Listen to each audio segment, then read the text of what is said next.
കുടുംബത്തിന്റെ മഹിമക്ക് വേണ്ടി, അതുപോലെ തന്നെ അവളുടെ ദീനിന് വേണ്ടി. ഈ 4 കാര്യങ്ങളും പരിഗണിച്ചുകൊണ്ട് ഒരു പെണ്ണിനെ വിവാഹം ചെയ്യപ്പെടും. 4ഉം പരിഗണിക്കപ്പെടും. ചില ആളുകൾ സമ്പത്ത് നോക്കിയിട്ട്, ചില ആളുകൾ സൗന്ദര്യം നോക്കിയിട്ട്, ചില ആളുകൾ തറവാട്ട് മഹിമ നോക്കിയിട്ടൊക്കെ വിവാഹം ചെയ്യും.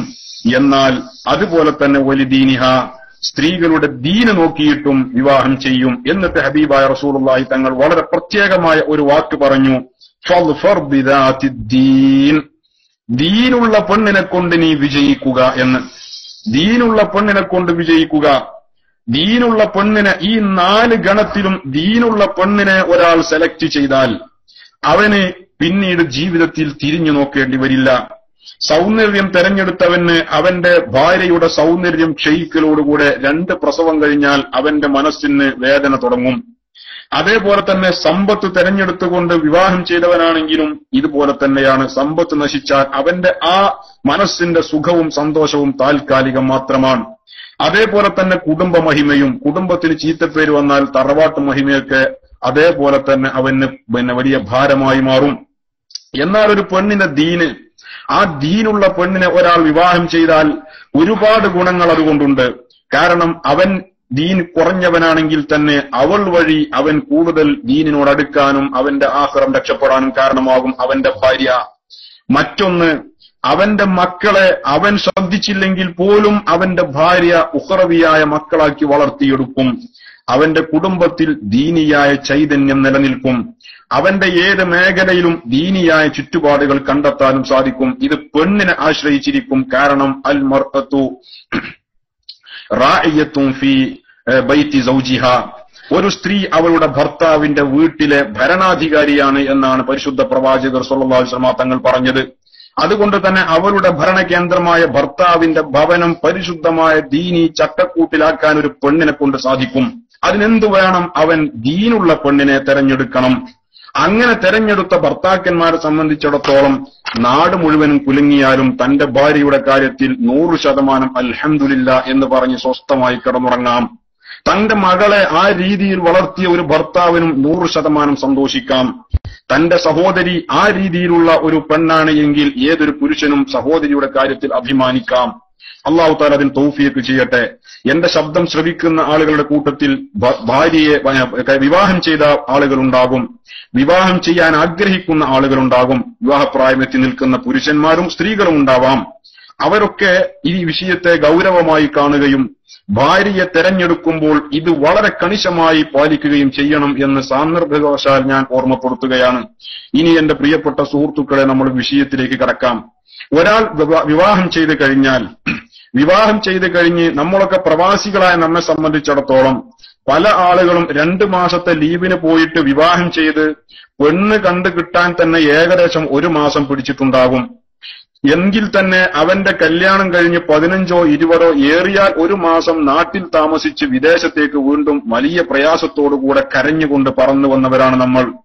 ഇനി അടുത്ത വർഷമേ നമുക്ക് നാട്ടിലേക്ക് തിരിച്ചു പോകാനുള്ള അവസരമുള്ളൂ. 15ഓ 20ഓ ദിവസം ഒരു പെണ്ണിന്റെ ചൂര് ആസ്വദിച്ചു തുടങ്ങിയപ്പോഴേക്ക് അവളിൽ നിന്ന് പറിച്ചു മാറ്റപ്പെട്ടവരാണ് നമ്മൾ.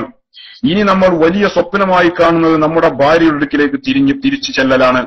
അതേപോലെ തന്നെ മറ്റു ചില ആളുകൾ അവർ പ്രവാസ ജീവിതം നയിക്കുന്നുണ്ട് വർഷങ്ങളോളം. ഇപ്പോ GCCയിൽ പല രാജ്യങ്ങളിലും 3 വർഷം 2 വർഷം കഴിഞ്ഞ് നാട്ടിൽ പോകുന്ന ആളുകളാണ് കൂടുതൽ. 2 വർഷത്തിൽ താഴെ നാട്ടിലേക്ക് പോകുന്ന ആളുകൾ വളരെ കുറവാണ്. അധികം ആളുകളും 2-3 വർഷങ്ങളൊക്കെ കൂടുമ്പോൾ നാട്ടിലേക്ക് പോകുന്ന ആളുകളാണ്. അവരുടെ ഭാര്യമാരെ സംബന്ധിച്ചിടത്തോളം അവരും അവരുടെ ഭാര്യമാരും തമ്മിലുള്ള ബന്ധം എന്ന് പറയുന്നത് 3 വർഷം കൂടുമ്പോൾ 6 മാസത്തെയോ 4 മാസത്തെയോ ലീവിന് വരുന്ന ഒരു ഭർത്താവ് മാത്രമാണ് അവരുടെ മുന്നിലുള്ളത്. അതിൽ 2-3 അതിൽ ഒരു കുട്ടിയെ അല്ലെങ്കിൽ ചിലപ്പോൾ 2 കുട്ടികളെ സമ്മാനിച്ച് അയാൾ തിരിച്ചു പറക്കും. ആ കുട്ടിയെ പ്രസവിച്ച് ഏകദേശം 3-3.5-4 വയസ്സാകുമ്പോഴാണ് ഈ ഭർത്താവ് രണ്ടാമത് വരുന്നത്. അടുത്ത പ്രസവത്തിനുള്ള സജ്ജയായി കഴിഞ്ഞു ഭാര്യ. ഇതാണ് ഒരു ശരാശരി ഗൾഫുകാരന്റെ ജീവിതം എന്ന് പറയുന്നത്. ഇതിനിടയിൽ ഒരുപാട് അപകടകരമായ മുഹൂർത്തങ്ങൾ ഈ സ്ത്രീക്ക് വരാനുണ്ട്. പ്രത്യേകിച്ച് കേരളീയ പശ്ചാത്തലത്തിൽ മുമ്പുണ്ടായിരുന്ന അവസ്ഥയല്ല ഇന്നുള്ളത്. പ്രവാസം എന്ന് പറയുന്നത് ഇന്നോ ഇന്നലെയോ തുടങ്ങിയതല്ല. 40ഓളം വർഷമേ ആയിട്ടുള്ളൂ അറേബ്യൻ രാജ്യങ്ങളിലേക്ക് യുവാക്കൾ മഈശത്ത് തേടി വരാൻ തുടങ്ങിയിട്ട്. എന്നാൽ അതിന്റെയും മുമ്പ് വലിയ പ്രവാസം അനുഭവിച്ച, അതിന്റെ ചൂടനുഭവിച്ച സഹോദരിമാരും സഹോദരന്മാരും കേരളത്തിലും ഇന്ത്യയിലുമുണ്ട്. അതായത് ബ്രിട്ടീഷുകാരന്റെ നരനായാട്ട് നടക്കുന്ന കാലഘട്ടത്തിൽ ബ്രിട്ടീഷുകാരൻ ഏതൊരു വീട്ടിലും ചോരത്തിളപ്പുള്ള പ്രായപൂർത്തിയായ ചെറുപ്പക്കാരെ മുഴുവനും പിടിച്ചുകൊണ്ടുപോയി ആൻഡമാൻ ദ്വീപിലേക്ക് നാട് കടത്തുന്നു. അല്ലെങ്കിൽ ഒരിക്കലും വിചാരണയില്ലാത്ത അവരുടെ തടവറകളിലേക്ക് അവർ തള്ളിയിടുന്നു. വർഷങ്ങളോളം തന്റെ ഭാര്യയിൽ നിന്ന് പറിച്ചു മാറ്റി കൊണ്ടുപോകുന്ന ഈ മനുഷ്യൻ എന്ന് തിരിച്ചു വരും എന്ന് പോകുന്നവനും അറിയില്ല, ഭാര്യയ്ക്കും അറിയില്ല. അങ്ങനെ വർഷങ്ങളോളം പ്രവാസം പോലെ അനുഭവിച്ച ഒരു വലിയ തലമുറ നമ്മുടെ മുമ്പ് കഴിഞ്ഞു പോയിട്ടുണ്ട്. പക്ഷെ ആ കാലഘട്ടങ്ങളിലൊന്നും ബ്രിട്ടീഷുകാര് പിടിച്ചുകൊണ്ടുപോയ ഭർത്താവിന്റെ വിധവയെപ്പോലെ കഴിയുന്ന ഭാര്യ, ഭർത്താവ് നഷ്ടപ്പെട്ട ഭാര്യ, ആ ഭാര്യയുടെ അടുക്കലേക്ക് ഒരിക്കലും മറ്റൊരു കാമക്കണ്ണുകളുമായി കാമവെറിയന്മാർ എത്തി നോക്കാൻ ധൈര്യപ്പെട്ടിരുന്നില്ല. എന്താണ് കാരണം? ആ പെണ്ണിന്റെ വീടും അവളുടെ വീടിന്റെ പശ്ചാത്തലവും ചുറ്റുപാടുകളുമായിരുന്നു. എന്നാൽ ഇന്നങ്ങനെയല്ല. മാത്രമല്ല ഭക്ഷണത്തിന്റെ രീതിയിലുമൊക്കെയുള്ള മാറ്റങ്ങൾ. ഇന്നത്തെ ഈ കാലഘട്ടത്തിൽ എന്ന് പറഞ്ഞാൽ ഏറ്റവും ആളുകളുടെ മുന്നിലുള്ള ഏറ്റവും മുഖ്യമായ വിഷയം എന്ത് എന്ന് ചോദിച്ചാൽ ലൈംഗികതയാണ്. ഒരാൾ മറ്റൊരാൾക്ക് എന്തെങ്കിലും നന്മ ചെയ്തു കൊടുക്കുകയാണെങ്കിൽ അയാൾ അതിനെ പ്രത്യുപകാരമായി കാണുന്നത് അയാളിൽ നിന്ന് ലൈംഗികമായി എങ്ങനെ ഇത് ചൂഷണം ചെയ്യാം എന്നതാണ്. അയൽവാസിയോട് ഒരുപക്ഷെ ഒരു പ്രയാസഘട്ടത്തിൽ തന്റെ മോളെ ഹോസ്പിറ്റലിലേക്ക് കൊണ്ടുപോകാൻ വേണ്ടി ഒരു സ്ത്രീ അയൽവാസിയായ ഒരു ചെറുപ്പക്കാരനോട് പണം കടം വാങ്ങിപ്പോയാൽ അയൽവാസിയായ ആ ചെറുപ്പക്കാരൻ ധൈര്യസമേതം പണമെടുത്തു കൊടുക്കുന്നു. പണമെടുത്തു കൊടുക്കുമ്പോ അവൻ അവളോട് പറയുന്നു, ഉണ്ടാകുമ്പോ തിരിച്ചു തന്നാൽ മതി. കാരണം അവൾക്ക് പണം കൊടുക്കുമ്പോഴും അവന്റെ ഹൃദയത്തിന്റെ ഉള്ളിൽ അവന്റെ കണക്ക് കൂട്ടലുകളും മറ്റു പലതുമാണ്. ഇവൾ പണം തിരിച്ചു തരാൻ വൈകുകയോ അതല്ലെങ്കിൽ ഇവൾക്ക് തിരിച്ചു തരാൻ സാധിക്കാതെ വരികയോ, ഇനി അതുമല്ലെങ്കിൽ അവൾക്ക് ഈ പണം കടം കൊടുത്ത ഒരു പ്രതിസന്ധി ഘട്ടത്തിൽ അവളെ സഹായിച്ചതിന്റെ പേരിൽ പിന്നീട് അവളിൽ നിന്ന് നേടിയെടുക്കാവുന്നതെല്ലാം നേടിയെടുക്കാം. ഇതാണ് ഇപ്പോഴത്തെ സാഹചര്യത്തിൽ ഒരു അയൽവാസിയായ ഒരു പ്രതിസന്ധി ഘട്ടത്തിൽ സഹായിക്കുന്നവൻ പോലും ചിന്തിക്കുന്നത്. രാഷ്ട്രീയക്കാരായാലും വാർഡ് മെമ്പർമാരായാലും എല്ലാവരുടെയും സ്ഥിതി ഇത് തന്നെയാണ്. ചികിത്സക്ക് ഇരിക്കുന്ന ചികിത്സാ രംഗത്ത് ആതുര സേവനം നടത്തുന്നവർ പോലും ലൈംഗിക ചൂഷണം നടത്തുന്ന വാർത്തകളാണ് പുറത്തു വന്നുകൊണ്ടിരിക്കുന്നത്. ഏതൊരു വ്യക്തിയുടെയും മനസ്സിലും അവന്റെ ചിന്തയിലും ഒന്നാം സ്ഥാനം ലൈംഗികതയ്ക്കാണ്. അത് ഇപ്പോൾ സമൂഹം നേരിടുന്ന ഏറ്റവും വലിയ ഒരു വിപത്താണ് എന്ന് നമ്മൾ തിരിച്ചറിയണം. അതിനാരെയും കുറ്റപ്പെടുത്തിയിട്ട് കാര്യമില്ല. ഒരുപാട് സാഹചര്യങ്ങളാണ്. ഏതുപോലെ ഭക്ഷണത്തിലുള്ള മാറ്റം, സാമ്പത്തികമായ മനുഷ്യന്റെ ഉയർച്ച, ദാരിദ്ര്യം നഷ്ടപ്പെട്ടതുകൊണ്ട് മുൻകാലത്തുള്ള ആളുകളെ സംബന്ധിച്ചിടത്തോളം അവരുടെ ഏറ്റവും മുഖ്യമായ വിഷയം അവരുടെ വയറായിരുന്നു. അവരുടെ കുഞ്ഞുങ്ങളുടെയും അവരുടെ കുടുംബത്തിന്റെയും വയറായിരുന്നു. അവർക്ക് വേണ്ട ഭക്ഷണത്തിനുള്ള വക കണ്ടെത്താനുള്ള നെട്ടോട്ടത്തിലായിരുന്നു. ഇന്ന് അതല്ല. ഇന്ന് സമൂഹത്തിന് സമ്പത്ത് വർദ്ധിച്ചു. ഇന്ന് ഭക്ഷണത്തിന്റെ കാര്യത്തിലും വയറിന്റെ കാര്യത്തിലും മനുഷ്യന് ചിന്തയേ ഇല്ല. ഒരു നിലക്കല്ലെങ്കിൽ മറ്റൊരു നിലക്ക് വയർ പൂർത്തിയാക്കാനുള്ള എല്ലാ മാർഗവും അവന്റെ മുന്നിലുണ്ട്. എന്നാൽ അതുകൊണ്ട് തന്നെ സുഖലോലുപനായി വയറ് നിറച്ച് കിടക്കുന്ന ആ മനുഷ്യന്റെ മുന്നിൽ പിന്നെ അടുത്ത ഏറ്റവും വലിയ വിനോദമായി അവന് തോന്നുന്നത്, രസമായി അവന് തോന്നുന്നത് ലൈംഗികമായ സുഖമാണ്. മീഡിയ അതുപോലെ തന്നെ മറ്റു സോഷ്യൽ നെറ്റ്വർക്ക് രംഗങ്ങളിലൊക്കെ ഈ ലൈംഗിക ചുവയുള്ള സംസാരങ്ങളും മറ്റും ധാരാളം കാണുകയും കേൾക്കുകയും ചെയ്യുന്നു. അതോടൊപ്പം തന്നെ ഒരു പരസ്യം, ഒരു ടെക്സ്റ്റൈൽസിന്റെ പരസ്യം, എന്തിനധികം ഒരു ക്യാൻസർ രോഗിക്ക് ചികിത്സ കൊടുക്കുന്ന പരസ്യത്തിൽ പോലും നഗ്നയായ ഒരു സെക്സിയായ പെണ്ണിന്റെ ഫോട്ടോ വെച്ചുകൊണ്ട് പരസ്യം ചെയ്യപ്പെടുന്നു. ഇങ്ങനെ തീർത്തും ലൈംഗികതയിലേക്ക് മനുഷ്യനെ കൊത്തിവലിക്കാൻ ചില കഴുകൻ കണ്ണുകൾ നമ്മുടെ പരിസരത്ത് നിൽക്കുമ്പോൾ അതുകൊണ്ട് തന്നെ സാഹചര്യങ്ങൾ നമ്മുടെ മുമ്പിൽ ധാരാളമുണ്ട്. ഇങ്ങനെയുള്ള ഒരു സമൂഹത്തിന്റെ ഇടയിൽ നമ്മുടെ ഭാര്യമാരെ ഉപേക്ഷിച്ചുകൊണ്ട് നാട് വിട്ടു വന്നവരാണ് നമ്മൾ എന്ന് മാത്രമല്ല. ഞാൻ ഒരു വിഷയം പറയാം. എന്റെ നാടിന്റെ അടുത്ത് എനിക്ക് പരിചയമുള്ള ഒരു എന്റെ വളരെ അടുത്ത ഒരു സുഹൃത്ത് പറഞ്ഞ ഒരു സംഭവം ഞാൻ പറയാം. ആ സുഹൃത്ത് പറഞ്ഞ ഒരു സംഭവം വളരെ ഞെട്ടിപ്പിക്കുന്നതായിരുന്നു. അതായത് അദ്ദേഹത്തിന്റെ ഒരു സുഹൃത്തിന്റെ അയൽവാസിയായ ഒരു സ്ത്രീ, ആ സ്ത്രീയുടെ ഭർത്താവ് അയാൾ സെക്യൂരിറ്റി ജീവനക്കാരനാണ്. സെക്യൂരിറ്റി ജീവനക്കാർ എന്ന് പറഞ്ഞാൽ അവർ പകൽ ഉറങ്ങുന്നവരും രാത്രി ഉറക്കമിളക്കുന്നവരുമാണ്. അവർ ഏതെങ്കിലും ജ്വല്ലറികൾക്കോ ടെക്സ്റ്റൈൽസുകൾക്കോ കാവലിരിക്കുന്ന ജോലിയാണല്ലോ. അതുകൊണ്ട് തന്നെ രാത്രി ഇശാനിസ്കാരം കഴിഞ്ഞ് ഭക്ഷണം കഴിച്ചാൽ ഇയാൾ വീട്ടിൽ നിന്നും പോകും. ഇയാൾ വീട്ടിൽ നിന്നും ജോലിക്ക് പോയി രാവിലെയാണ് ഇയാൾ തിരിച്ചു വരിക. ഇയാൾ തിരിച്ചു വരുന്നത് വരെ ഈ സ്ത്രീയുടെ കൂടെ കിടക്കുന്നത് എന്റെ സുഹൃത്തിന് പരിചയമുള്ള അവന്റെ ഒരു സുഹൃത്താണ്. അതായത് ഇയാൾ വീട്ടിൽ നിന്ന് ഇറങ്ങിയാൽ സ്വന്തം ഭർത്താവിന്റെ കിടപ്പറയിലേക്ക് മറ്റൊരുത്തനെ വിളിച്ച് ക്ഷണിച്ചു വരുത്തി കൂടെ കിടത്തുന്ന ഒരു പെണ്ണ്. മാത്രമല്ല ഈ പുരുഷനാവട്ടെ രാത്രി ഉറക്കമുളച്ച് സെക്യൂരിറ്റി തൊഴിലാളിയായതുകൊണ്ട് അദ്ദേഹം തിരിച്ചു വന്നു കഴിഞ്ഞാൽ പകൽ സമയത്ത് അദ്ദേഹം ഗാഠമായ നിദ്രയിലുമാണ്. ഭാര്യയ്ക്ക് രാത്രി കള്ളക്കാമുകന്റെ കൂടെ ഉറക്കം, പകൽ സമയത്ത് ഉറങ്ങിക്കിടക്കുന്ന ഒരു ഭർത്താവ്. അപ്പൊ പ്രവാസം എന്ന് മാത്രമല്ല, നാട്ടിലുള്ള സ്ത്രീകൾ തന്നെ ചില സ്ത്രീകളിൽ ഇത്തരം സ്വഭാവം രൂഢമൂലമായി കഴിഞ്ഞിട്ടുണ്ടാകും. അവരെ സംബന്ധിച്ചിടത്തോളം അവർക്ക് ചികിത്സയില്ല. ഭർത്താവ് ഉറങ്ങിക്കിടക്കുമ്പോൾ പോലും അവൾ മറ്റൊരുത്തന് വേണ്ടി കിടപ്പറ വിരിച്ചേക്കാം. അത് ഒരു രോഗമാണ്. അവരെ കുറിച്ച് ചർച്ച ചെയ്യുന്നതിൽ അർത്ഥവുമില്ല. പക്ഷെ മാന്യകളും കുടുംബത്തിൽ പിറന്ന അന്തസ്സുള്ള തറവാട്ടുകാരുമായ പല സ്ത്രീകളുടെയും പല വാർത്തകളും പുറത്തു വരുമ്പോൾ നമ്മൾ നെട്ടിത്തെരിച്ചു പോകുന്നു. അതിനുള്ള സാഹചര്യങ്ങളെക്കുറിച്ച് ഒരു ചെറിയ പഠനമാണ് എന്റെ പ്രിയപ്പെട്ട സഹോദരങ്ങളെ നമ്മൾ ഉദ്ദേശിക്കുന്നത്. ആദ്യമായി നമ്മൾ മനസ്സിലാക്കേണ്ടത്, ഇവിടെ ഈ ചർച്ചകൾ നമ്മൾ നടത്തി കഴിയുമ്പോൾ ഒരാളും തന്റെ ഭാര്യയോട് സംശയത്തോടുകൂടെ നോക്കാൻ പാടില്ല. നല്ല നിലയിൽ കഴിഞ്ഞിരുന്ന ഒരു കുടുംബത്തെ, ഒരു ദമ്പതികളെ സംശയിപ്പിക്കുക എന്നതല്ല നമ്മൾ ചെയ്യുന്ന തൊഴിൽ നമ്മൾ ചെയ്യുന്ന ധർമ്മം. അങ്ങനെ ആരും മനസ്സിലാക്കരുത്.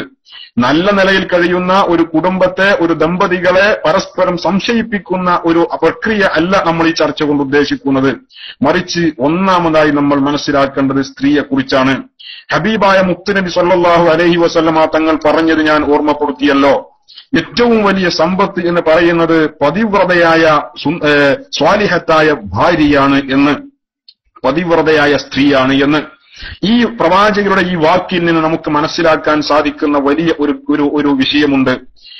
അതായത് അള്ളാഹുവിന്റെ ഭൂമിയിൽ സ്ത്രീയോളം പരിശുദ്ധയായ മറ്റൊരു സ്വത്തും ഇല്ല. ഒരു പുരുഷനെ സംബന്ധിച്ചിടത്തോളം ഇത്രമാത്രം മാനസികമായും ശാരീരികമായും അവന് സന്തോഷം നൽകുന്ന മറ്റൊരു ഘടകവും ഇല്ല. എന്ന് പറഞ്ഞാൽ പെണ്ണ് അത്രയും നല്ലവളാണ്. സ്ത്രീ പൊതുവെ നല്ലവളാണ്. അവൾ പവിത്രയാണ്. അവൾ ഭർത്താവിനെ വിട്ട് മറ്റൊരു പുരുഷനെ ആഗ്രഹിക്കാത്തവളാണ്. സ്ത്രീയുടെ മനഃശാസ്ത്രം അങ്ങനെയാണ്. പുരുഷൻ ഒരുപക്ഷെ അവന്റെ ഭാര്യയെ വിട്ട് മറ്റൊരു സ്ത്രീയുടെ നഗ്നത കണ്ടാൽ അത് നോക്കാൻ ആഗ്രഹിക്കുന്നവനാണ്. അതിലേക്ക് ചാൻസ് കിട്ടിയാൽ നോക്കാനുള്ള അവസരം സൃഷ്ടിക്കുന്നവനുമാണ്. എന്നാൽ ഒരു സ്ത്രീയെ സംബന്ധിച്ചിടത്തോളം അങ്ങനെയല്ല. ഒരു സ്ത്രീയെ സംബന്ധിച്ചിടത്തോളം അവളുടെ ഭർത്താവല്ലാത്ത മറ്റൊരാളെയും ആഗ്രഹിക്കാത്തവളാണ് അവൾ. അവൾക്ക് അങ്ങനെ ഒരു ചിന്തയില്ല. അവളുടെ മനഃശാസ്ത്രം അതാണ്. അതുകൊണ്ടാണ് പരിശുദ്ധ ഇസ്ലാം ഒരു പുരുഷന് 4 വരെ വിവാഹം ചെയ്യാൻ ഇസ്ലാം അനുവദിച്ചു. എന്നാൽ ഒരു സ്ത്രീക്ക് 4 പുരുഷന്മാരെ ഭർത്താവായി സ്വീകരിക്കുന്ന സംവിധാനം ഇസ്ലാമിലില്ല. എന്തുകൊണ്ട്? അങ്ങനെ ഒരു സംവിധാനം സ്ത്രീകൾക്ക് പൊരുത്തപ്പെടാൻ സാധിക്കുന്നതല്ല. ഒരു സ്ത്രീയും അത് ഇഷ്ടപ്പെടുന്നില്ല. മാന്യ കുടുംബത്തിൽ ജനിച്ച സ്ത്രീകൾക്ക് അത് അറപ്പോടെയും വെറുപ്പോടെയും മാത്രമേ കാണാൻ കഴിയൂ. അവരുടെ സംസാരത്തിലും അവരുടെ പ്രയോഗത്തിലും ഒക്കെ അത് നമുക്ക് കാണാൻ സാധിക്കും. തന്റെ ഭർത്താവല്ലാതെ ഒരാളെയും അവർ ആഗ്രഹിക്കുന്നില്ല. ആ ഗണത്തിലാണ് എന്റെ ശബ്ദം കേൾക്കുന്ന ഓരോരുത്തരുടെയും ഭാര്യമാർ, ഓരോരുത്തരുടെയും സഹോദരിമാർ. ഇത് നമ്മൾ ആമുഖമായി മനസ്സിലാക്കേണ്ട ഒരു വിഷയമാണ്. ഈ ഫ്ലാറ്റിൽ നിന്നുകൊണ്ടാണ് ഇനി നമ്മുടെ ചർച്ച. അല്ലെങ്കിൽ ഒരുപാട് അബദ്ധങ്ങളും അനർത്ഥങ്ങളും ഈ ചർച്ച കൊണ്ട് സൃഷ്ടിച്ചേക്കാം.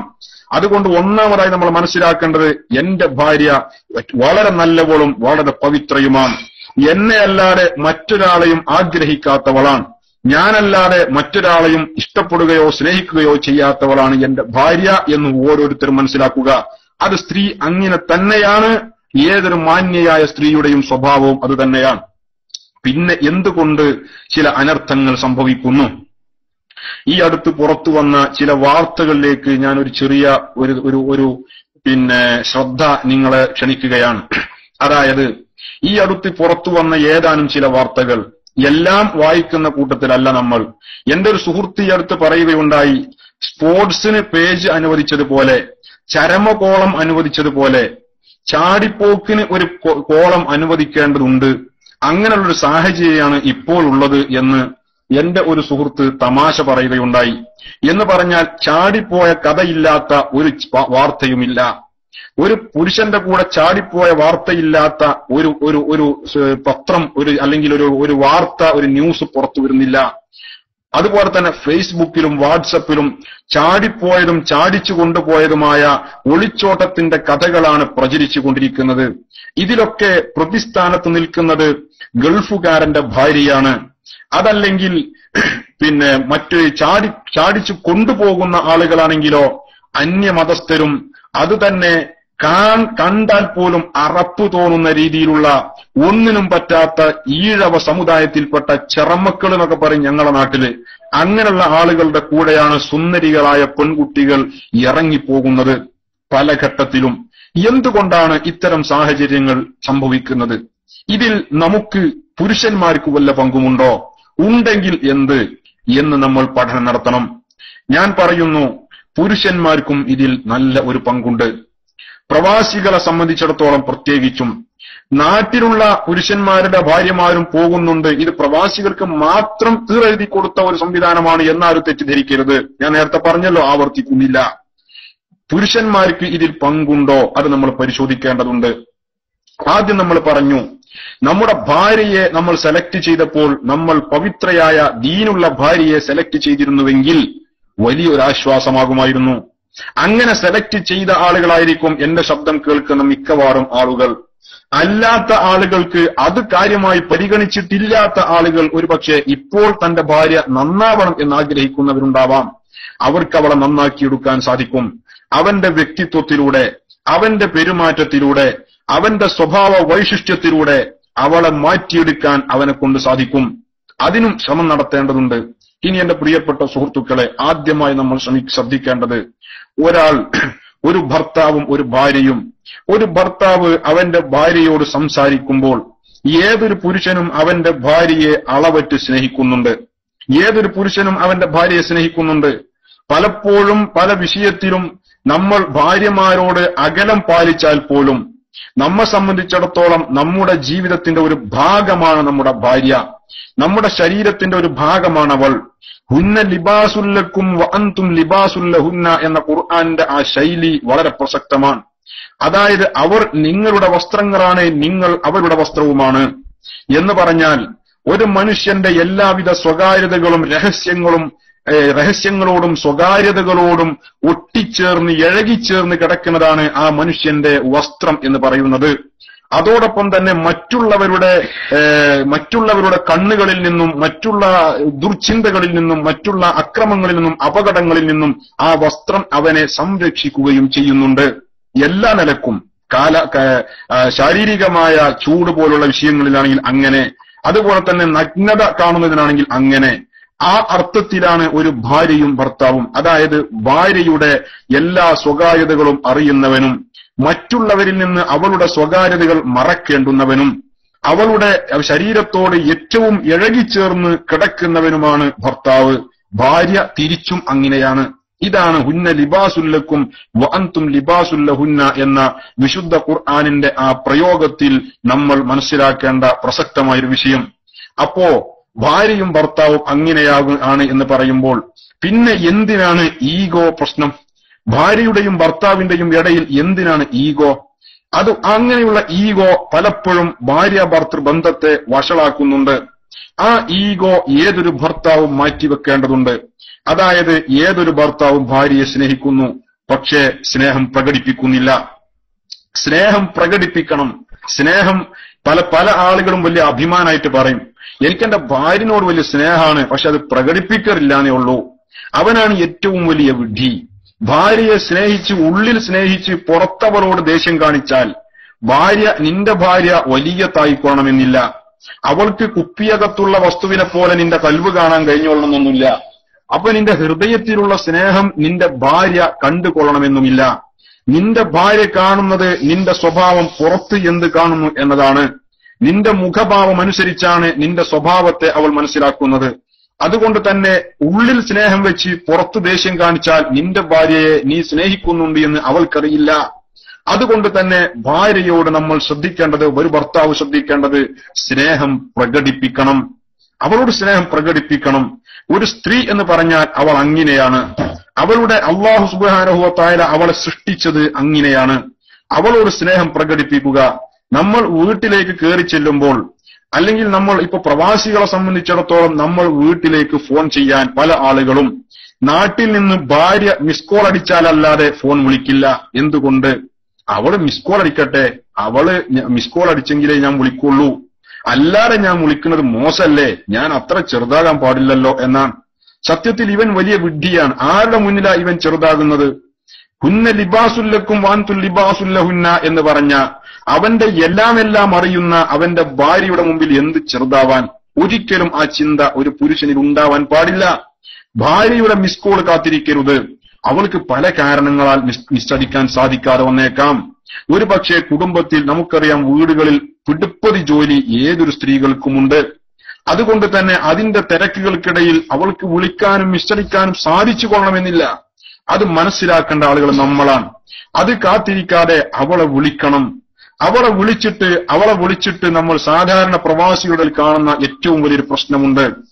ഭാര്യയോട് വിളിച്ചാൽ അവൾ ആദ്യം വിളിച്ചപ്പോൾ ഫോൺ അറ്റൻഡ് ചെയ്തില്ല. ഒരു പക്ഷെ അവൾ ബാത്റൂമിലായിരിക്കാം, അതല്ലെങ്കിൽ അവൾ കുട്ടികളെ ബാത്റൂമിൽ കൊണ്ടുപോയതായിരിക്കാം, അതല്ലെങ്കിൽ നമ്മുടെ മാതാപിതാക്കൾക്ക് വേണ്ടി എന്തെങ്കിലും കാര്യങ്ങൾ ചെയ്തു കൊടുക്കാൻ വേണ്ടി പുറത്തെവിടെയെങ്കിലും ആവാം. പക്ഷെ നമ്മുടെ ഫോൺ വെല്ലടിച്ചത് അവൾ കേട്ടില്ല. അതുകൊണ്ട് തന്നെ നമ്മുടെ ഭാര്യ ഫോൺ എടുത്തില്ല. ആദ്യം അടിച്ചു, എടുത്തില്ല. രണ്ടാമതും അടിച്ചു, എടുത്തില്ല. പിശാച് ഈ പ്രവാസിയുടെ ഹൃദയത്തിൽ കിടന്ന് കളിക്കാൻ തുടങ്ങി. എന്താ എന്റെ ഭാര്യ ഫോൺ എടുക്കാത്തത്? ആരുടെ കൂടെ അവിടെ പോയിട്ടുള്ളത്? ആരാ ഇത്ര ഞാൻ അടിച്ചിട്ട് പോലും എടുക്കാതിരിക്കാൻ മാത്രം ഇന്നക്കാണ് കാര്യപ്പെട്ട ആളാരാ വേറുള്ളത്? തുടങ്ങിയ ദുർചിന്തകൾ ഇവന്റെ ഹൃദയത്തിൽ നാമ്പെടുക്കാൻ തുടങ്ങും. അങ്ങനെ ബി.പി കൂടി പ്രഷർ കൂടി നിൽക്കുന്ന ഭർത്താവ് ഈ ഫോണ് റിങ് ചെയ്യൽ തുടർന്നുകൊണ്ടിരിക്കും. ഈ സമയത്ത് വളരെ പ്രയാസപ്പെട്ട് ഉമ്മ വിളിച്ചു പറയുന്നു ബാത്റൂമിലുള്ള ഭാര്യയോട്, ഫോൺ വെല്ലടിക്കുന്നുണ്ട്. അവളുടെ ഖളാഉൽ ഹാജത്ത് പോലും പൂർത്തിയാക്കാതെ പേടിച്ച് വളരെ ഓടിക്കതച്ച് ഭർത്താവിന്റെ ശബ്ദത്തിന് കാതോർക്കാൻ വേണ്ടി സന്തോഷത്തോടെ ഓടി വരുന്നു. വളരെ പ്രയാസപ്പെട്ട് വിയർത്തൊലിച്ച് കതച്ചുകൊണ്ടുവന്ന ഭാര്യ ഫോൺ എടുക്കുമ്പോ, എന്താണിക്കൊരു കിതപ്പ്? ഇതാ അവന്റെ ചോദ്യം.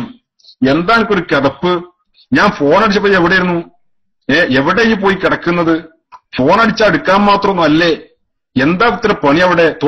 തുടങ്ങി ഇവന്റെ ശകാര വർഷം. ഒരു മനുഷ്യ സ്ത്രീയാണ് അവൾ, പച്ചയായ ഹൃദയമുള്ളവൾ. നിങ്ങൾ ആലോചിച്ച് നോക്കൂ സുഹൃത്തുക്കളെ, ഇത്ര പ്രയാസപ്പെട്ട് രാവിലെ സുബഹി നിസ്കാരം കഴിഞ്ഞ് ഒരു വിശ്രമമില്ലാതെ ഓടി നടക്കുകയാണ് അവൾ. അതിനിടക്ക് അവളുടെ ഭർത്താവിന്റെ ഫോണിന് വേണ്ടി ഓടിക്കരച്ചു വന്ന് കാതിൽ ഫോൺ വെച്ചപ്പോൾ സലാം പോലും പറയുന്നതിന് മുമ്പ് ഒരു പക്ഷേ അവൾ സലാം പറഞ്ഞാൽ ദേഷ്യം കൊണ്ട് ഇവൻ മടക്കുക പോലും ചെയ്യില്ല. ഈ ഭർത്താവ് ഇത് ചെയ്യുമ്പോൾ അവളുടെ മനസ്സിന്റെ വേദന എത്രമാത്രം ഉണ്ടാകും? ഇങ്ങനെ മനസ്സ് വേദനിക്കുന്നു. ഇനി മറ്റൊരു വിഷയം, എന്തെങ്കിലും ഒരു നന്മ നമ്മുടെ ഭാര്യയിൽ നിന്ന് കണ്ടാൽ അവളെ പ്രശംസിക്കുക. അതിന്റെ പേരിൽ അവളെ പ്രശംസിക്കുക തന്നെ വേണം. അവൾ എന്തെങ്കിലും നന്മ ചെയ്താൽ മൂളി രക്ഷപ്പെടരുത്, മൗനിയായി രക്ഷപ്പെടരുത്. അവളെ പ്രശംസിക്കണം. അവളെ പ്രശംസിക്കണം എന്ന് പറഞ്ഞാൽ അതൊരു പെണ്ണാണ്. ഒരു സ്ത്രീയുടെ മനഃശാസ്ത്രം അതാണ്. സ്ത്രീയെ പ്രശംസിക്കുന്നത് അവൾ ഇഷ്ടപ്പെടുന്നു. ഏതെങ്കിലും പുറമക്കാരെ പ്രശംസിക്കുന്ന അവരുടെ പ്രശംസയല്ല അവൾ ആഗ്രഹിക്കുന്നത്. തന്റെ എല്ലാമായ ഭർത്താവ് തന്നെ കുറിച്ച് നല്ലത് പറയണമെന്ന് അവൾ ആഗ്രഹിക്കുന്നു. അപ്പോൾ നമ്മുടെ ഭാര്യ ഒരു പക്ഷേ എന്തെങ്കിലും ഒരു കാര്യം ചെയ്തു, ചെറിയ നിസ്സാരമായ കാര്യമായിരിക്കാം, അവളോട് പറയാ, നിന്നെപ്പോലത്തെ ഒരു ഭാര്യയെ എനിക്ക് കിട്ടിയത് കൊണ്ട് ഞാൻ രക്ഷപ്പെട്ടു, അല്ലെങ്കിൽ ഇതുപോലുള്ള നന്മകളൊക്കെ നീയല്ലാതെ വേറെ ആരാ ചെയ്യാ, എന്റെ ഭർത്താവാകാൻ കഴിഞ്ഞതിൽ ഞാൻ വലിയ ഭാഗ്യവാനാണ് തുടങ്ങി ഇതുപോലുള്ള പ്രയോഗങ്ങൾ. ഇത് ഒരു പക്ഷേ നിങ്ങളൊരു പുരുഷനോട് പറഞ്ഞാൽ ഇന്ന കുഞ്ഞാപ്പുവാക്കണ്ടെന്ന് പറയും, അല്ലേ? അല്ലെങ്കിൽ എനിക്ക് ട്രൗസർ അടിക്കണ്ടെന്ന് പറയും. ഇങ്ങനെ ചില ഓരോ നാട്ടിൽ ഓരോ ഭാഷകളാണ്. ആളുകളെ വണ്ടി കയറ്റുകയെന്ന് പറയും. ഇതൊരു പുരുഷനോട് പറഞ്ഞാൽ തിരിച്ച് നല്ല പ്രതികരണം ഉണ്ടാവും. അതല്ലെങ്കിൽ കാതടപ്പിക്കുന്ന രീതിയിലുള്ള മറുപടി വേറെ കേൾക്കാം. പക്ഷെ ഒരു സ്ത്രീയെ സംബന്ധിച്ചിടത്തോളം അവൾ മിണ്ടില്ല. അവളുടെ മനഃശാസ്ത്രം അങ്ങനെയാണ്. അവൾ അതിൽ കൂടുതൽ സൗന്ദര്യവതിയാകുന്നു. അവൾ അത് കേട്ട് സന്തോഷിക്കുന്നു. ഒരു പക്ഷേ അവൾ പറഞ്ഞേക്കാം, അല്പം വിവേകശാലിയായ സ്ത്രീ ഒരു പക്ഷേ പറഞ്ഞേക്കാം, എന്ത്, നിങ്ങൾ അങ്ങനെ വലുതാക്കിയാണ്ട് സോപ്പിടൊന്നും വേണ്ട എന്ന് പറഞ്ഞേക്കാം. പക്ഷെ അത് അവളുടെ നാവ് കൊണ്ട് അവൾ വെറുതെ പറഞ്ഞതാ. അവളുടെ ഹൃദയം സന്തോഷിക്കുന്നുണ്ട്. ഇനിയും ഇങ്ങനെ പറയണമെന്ന് അവൾ ആഗ്രഹിക്കുകയും ചെയ്യുന്നുണ്ട്. അതാണ് ഒരു സ്ത്രീ. അത് നമ്മൾ മനസ്സിലാക്കണം. അതുകൊണ്ട് തന്നെ ഭർത്താക്കന്മാരായ നമ്മൾ പ്രവാസികളാണെങ്കിലും അല്ലെങ്കിലും ഭാര്യയിലുള്ള നന്മകളെ എടുത്തു പറഞ്ഞ് അവരെ അതിന്റെ പേരിൽ പ്രശംസിക്കണം. അവർ നല്ലത് ചെയ്താൽ അവരെ പ്രശംസിക്കുക തന്നെ വേണം. ഇനി നിങ്ങൾ നോക്കൂ, ഞാനൊരു ചെറിയ ഒരു സാമ്പിൾ, ഒരു ഉദാഹരണം പറയാം. നമ്മുടെ ഒരു ഭാര്യയും ഒരു ഭർത്താവും, അവൾ എന്ത് വെച്ചും വിളമ്പിക്കൊടുത്താലും എന്തെങ്കിലും ഒരു കുറ്റം പറഞ്ഞ് അവളെ അതിന്റെ പേരിൽ നീരസപ്പെടുത്തും. ഒന്നുമില്ലെങ്കിൽ ഉപ്പ് കുറവായിരിക്കും, അല്ലെങ്കിൽ മുളക് കുറവായിരിക്കും, അതുമല്ലെങ്കിൽ എണ്ണ കൂടിയിട്ടുണ്ടാവും. എന്തെങ്കിലും ഒരു പേരിൽ ഈ എന്ത് വെച്ചുണ്ടാക്കിയാലും എന്തെങ്കിലും ഒരു തകരാറില്ലാതെ കൊണ്ടുവന്ന് തരൂലല്ലോ, മര്യാദയ്ക്ക് എന്റെ വായിലേക്കൊന്ന് വെക്കാൻ സമ്മതിക്കൂലല്ലോ എന്ന് തുടങ്ങി ഓരോ പ്രാവശ്യം ഭക്ഷണം വെച്ച് വിളമ്പി കൊടുക്കുമ്പോഴും ഇവളെ പല കാരണങ്ങളും പറഞ്ഞ് അവളെ ചടപ്പിക്കാനാണ് അവൻ ശ്രമിക്കുന്നത്. ഇനി നിങ്ങൾ നോക്കൂ, ഒരാൾ അവന്റെ ഭാര്യ വെച്ചു വിളമ്പി കൊടുക്കുമ്പോൾ അല്പം ഭക്ഷണം മോശമാണെങ്കിൽ തന്നെ ഇന്ന് എന്തു പറ്റി, അതെന്തേ, ഇന്നെന്താ എന്റെ കയ്യിൽ ഈ വെച്ചതല്ലേ, ഇതിന് വല്ലാത്തൊരു ടേസ്റ്റ് എന്ന് പറയുമ്പോൾ ഒരു പക്ഷേ ഉപ്പുണ്ടാവില്ല. അവൾ കാണാതെ കുറച്ച് ഉപ്പിട്ടാലും വേണ്ടില്ല, അവളെ കേക്കെ അങ്ങനെ പറയാ. അതോടുകൂടെ നമ്മുടെ ഭാര്യ കൂടുതൽ മൊഞ്ചത്തിയാകുന്നു. അവൾക്കത് സന്തോഷമാണ്. ഇത് പറയുമ്പോ നമ്മൾ ഒരുപക്ഷെ ഉപ്പോ മുളകോ കമ്മിയാണെങ്കിൽ പോലും നമ്മളിത് പറയുമ്പോൾ അവൾക്ക് ഇനിയും അടുത്ത പ്രാവശ്യം നമുക്ക് ഭക്ഷണം ഉണ്ടാക്കി തരാൻ 100% ഉന്മേഷവും താല്പര്യവുമായിരിക്കും. കൂടുതൽ രുചികരമായി ഉണ്ടാക്കാൻ അവൾ ശ്രമിക്കും. കാരണം എന്താ, ഇനിയും അത് കേൾക്കണം. ഭർത്താവിന് ഇത് കേട്ടുകൊണ്ടേയിരിക്കാൻ അവൾ ഇഷ്ടപ്പെടുന്നു. വീണ്ടും വീണ്ടും വീണ്ടും പാചകം അവൾക്ക് ഒരു ആവേശമായി മാറുന്നു. നേരെ തിരിച്ചാണെങ്കിൽ അവൾ ഓരോ പ്രാവശ്യം വെച്ചുണ്ടാക്കുമ്പോഴും വിളമ്പുമ്പോഴും എന്ത് ചെയ്തിട്ടെന്താ, ഉള്ളി അരിയുമ്പോൾ പോലും എന്തിനാ ഇത് ഇത്ര പ്രയാസപ്പെട്ട് അരിയുന്നത്, എന്തുണ്ടാക്കി കൊടുത്താലും മൂപ്പിലാന്റെ വായു ഇതേ കേൾക്കുള്ളൂ എന്നവളുടെ മനസ്സ് പറയും. അവൾ ആർക്കോ വേണ്ടി അല്ലാഹു അക്ബർ എന്ന കോലത്തിലാ പിന്നെ ഭക്ഷണം ഉണ്ടാക്കുന്നത്. ഇനി ഇതിലൊരു അപകടം പതിയിരിക്കുന്നുണ്ട്. അതെന്താണെന്നറിയോ, നമ്മൾ നമ്മുടെ ഭാര്യയെ ഭക്ഷണത്തിന്റെ പേരിൽ കുറ്റപ്പെടുത്തുന്നു, അല്ലെങ്കിൽ മറ്റെന്തെങ്കിലും കാര്യത്തിന്റെ പേരിൽ അവളെ ശകാരിച്ചു കൊണ്ടിരിക്കുന്നു, അവളെ നമ്മൾ കുറ്റപ്പെടുത്തിക്കൊണ്ടിരിക്കുന്നു. ഒരു ദിവസം അപ്രതീക്ഷിതമായി നമ്മുടെ വീട്ടിലേക്ക് നമ്മുടെ സുഹൃത്തുക്കളായ 2-3 ആളുകൾ വന്നു. നമ്മുടെ കൂടെ അവർ വന്നു. നമ്മുടെ ഭാര്യയോട് നമ്മൾ വിളിച്ചു പറഞ്ഞു, കുറച്ച് ഭക്ഷണം കൂടുതൽ ഉണ്ടാക്കണം, എന്റെ കൂടെ 2-3 ഫ്രണ്ട്സ് ഉണ്ട് എന്ന് പറഞ്ഞു. അവൾ ഭക്ഷണം കൂടുതൽ ഉണ്ടാക്കി. അങ്ങനെ ഭക്ഷണം കഴിച്ചിരിക്കുന്നതിന്റെ ഇടയിൽ കൂട്ടത്തിൽ ഒരു സ്ത്രീകളുടെ മനഃശാസ്ത്രം അറിയുന്ന ഒരു വിദ്വാൻ, അവൻ പറഞ്ഞു, സംഗതി ഫുഡ് ഉഷാറായിട്ടുണ്ടല്ലോ, ഇത് എന്റെ ഭാര്യ ഉണ്ടാക്കിയാണ്, എന്റെ ഒരു ഭാഗ്യം, എന്നും ഈ ഫുഡ് കഴിക്കാൻ എനിക്ക് എന്ന് പറയലോടുകൂടെ ഇവന്റെ ഭാര്യയുടെ മനസ്സിളകി. സ്ത്രീയുടെ സുഖം എന്ന് പറയുന്നത് കേൾവിയിലാണ്, പുരുഷന്റെ സുഖം എന്ന് പറയുന്നത് സ്പർശനത്തിലാണ്. ഇത് നമ്മൾ മനസ്സിലാക്കണം. പുരുഷ സുഖം എന്ന് പറയുന്നത് സ്പർശനത്തിലാണ്. പുരുഷന് കേട്ടാൽ അത്ര സുഖം ഉണ്ടായിക്കൊള്ളണമെന്നില്ല, വെറുതെ സ്പർശിച്ചാൽ മതി. അതൊരു പാവക്കുട്ടിയാണെങ്കിലും പുരുഷനൊരു പ്രത്യേക സുഖം ഉണ്ടാവും, പ്രത്യേകിച്ച് നരമ്പ് രോഗികൾക്ക്. നേരെ മറിച്ച് ഒരു സ്ത്രീയെ സംബന്ധിച്ചിടത്തോളം അവൾക്ക് കേൾവിയിലാണ് അവളുടെ സുഖം. അവളെ കുറിച്ച് നല്ലത് പറയുമ്പോൾ അവര് വല്ലാതെ ആടിപ്പോകും. അപ്പൊ ഇവൻ വലിയ വിദ്വാൻ, ഇവൻ പറഞ്ഞു, നിന്റെ ഒരു ഭാഗ്യം, എല്ലാ ദിവസവും എനിക്ക് ഈ ഫുഡ് കഴിക്കാലോ. അന്ന് രാവിലെ പുട്ടുണ്ടാക്കി കൊടുത്തപ്പോ വരെ പുട്ടില് തേങ്ങ കൂടിയെന്ന് പറഞ്ഞ് ചീത്ത പറഞ്ഞ ആളാണ് സ്വന്തം ഭർത്താവ്. ഇത് ഇവൻ പറഞ്ഞപ്പോ ഈ ഹംക്ക് ഭർത്താവ് അനക്കോളം മുഴുവറിയില്ലാന്നും പറഞ്ഞു. സ്വാഭാവികമായും ഇവൾ ചിന്തിക്കാണ്, എന്റെ ഭർത്താവ് ഇത്ര കാലം 5-6 കൊല്ലം അല്ലെങ്കിൽ 10 കൊല്ലം ഞാൻ വെച്ച് വിളമ്പി കൊടുത്തിട്ട് ഇതുവരെ എന്നോട് ഇങ്ങനത്തെ ഒരു വർത്താനം പറഞ്ഞിട്ടില്ല. നേരെ മറിച്ച് ഇയാള് കണ്ടോ, എന്റെ ജീവിതത്തിൽ ഞാൻ ഇയാൾ ആദ്യ കാണുന്നത്. മാത്രല്ല ഇപ്പോ ഒരു പ്രാവശ്യമാണ് അയാൾ എന്റെ കൈകൊണ്ട് ഉണ്ടാക്കി തിന്നിട്ടുള്ളൂ, അതെന്നെ ഞാൻ വേണമെന്ന് കരുതി ഉണ്ടാക്കിയതുമല്ല. എന്നിട്ട് പോലും അയാളുള്ള രസം അയാൾ ഉണ്ട് എന്ന് പറഞ്ഞല്ലോ. അയാളൊക്കെ ഭാര്യന്റെ ഒരു സുഖം, അയാളുടെ ഭാര്യയുടെയൊക്കെ ഒരു സന്തോഷം എന്നാണ് നമ്മുടെ ഭാര്യ ചിന്തിക്കുന്നത്. സ്വാഭാവികമായും നമ്മുടെ ഭാര്യ നമ്മെ വിട്ട് മറ്റൊരു പുരുഷന്റെ പ്രശംസയിൽ വീണ് ആ പുരുഷന്റെ ലൈഫിനെ കുറിച്ച് അവൾ ചിന്തിക്കുന്നു. ആ പുരുഷന്റെ ഭാര്യയ്ക്ക് അയാളിൽ നിന്ന് ലഭിക്കുന്ന മനസ്സുഖത്തെക്കുറിച്ച് അവൾ വിചാരപ്പെടുന്നു. ആരാണ് സുഹൃത്തെ കാരണക്കാർ? ആരാണ് ഇതിൽ പ്രതി? യഥാർത്ഥ പ്രതി ഇവിടെ ആരാണ്? അവളുടെ ഭർത്താവാണ്. അവളുടെ ഭർത്താവ് അറിയുന്നില്ല ഇത് അവൾ പ്രതിയായത്, അവനാണ് ഇതിൽ പ്രതി എന്ന്.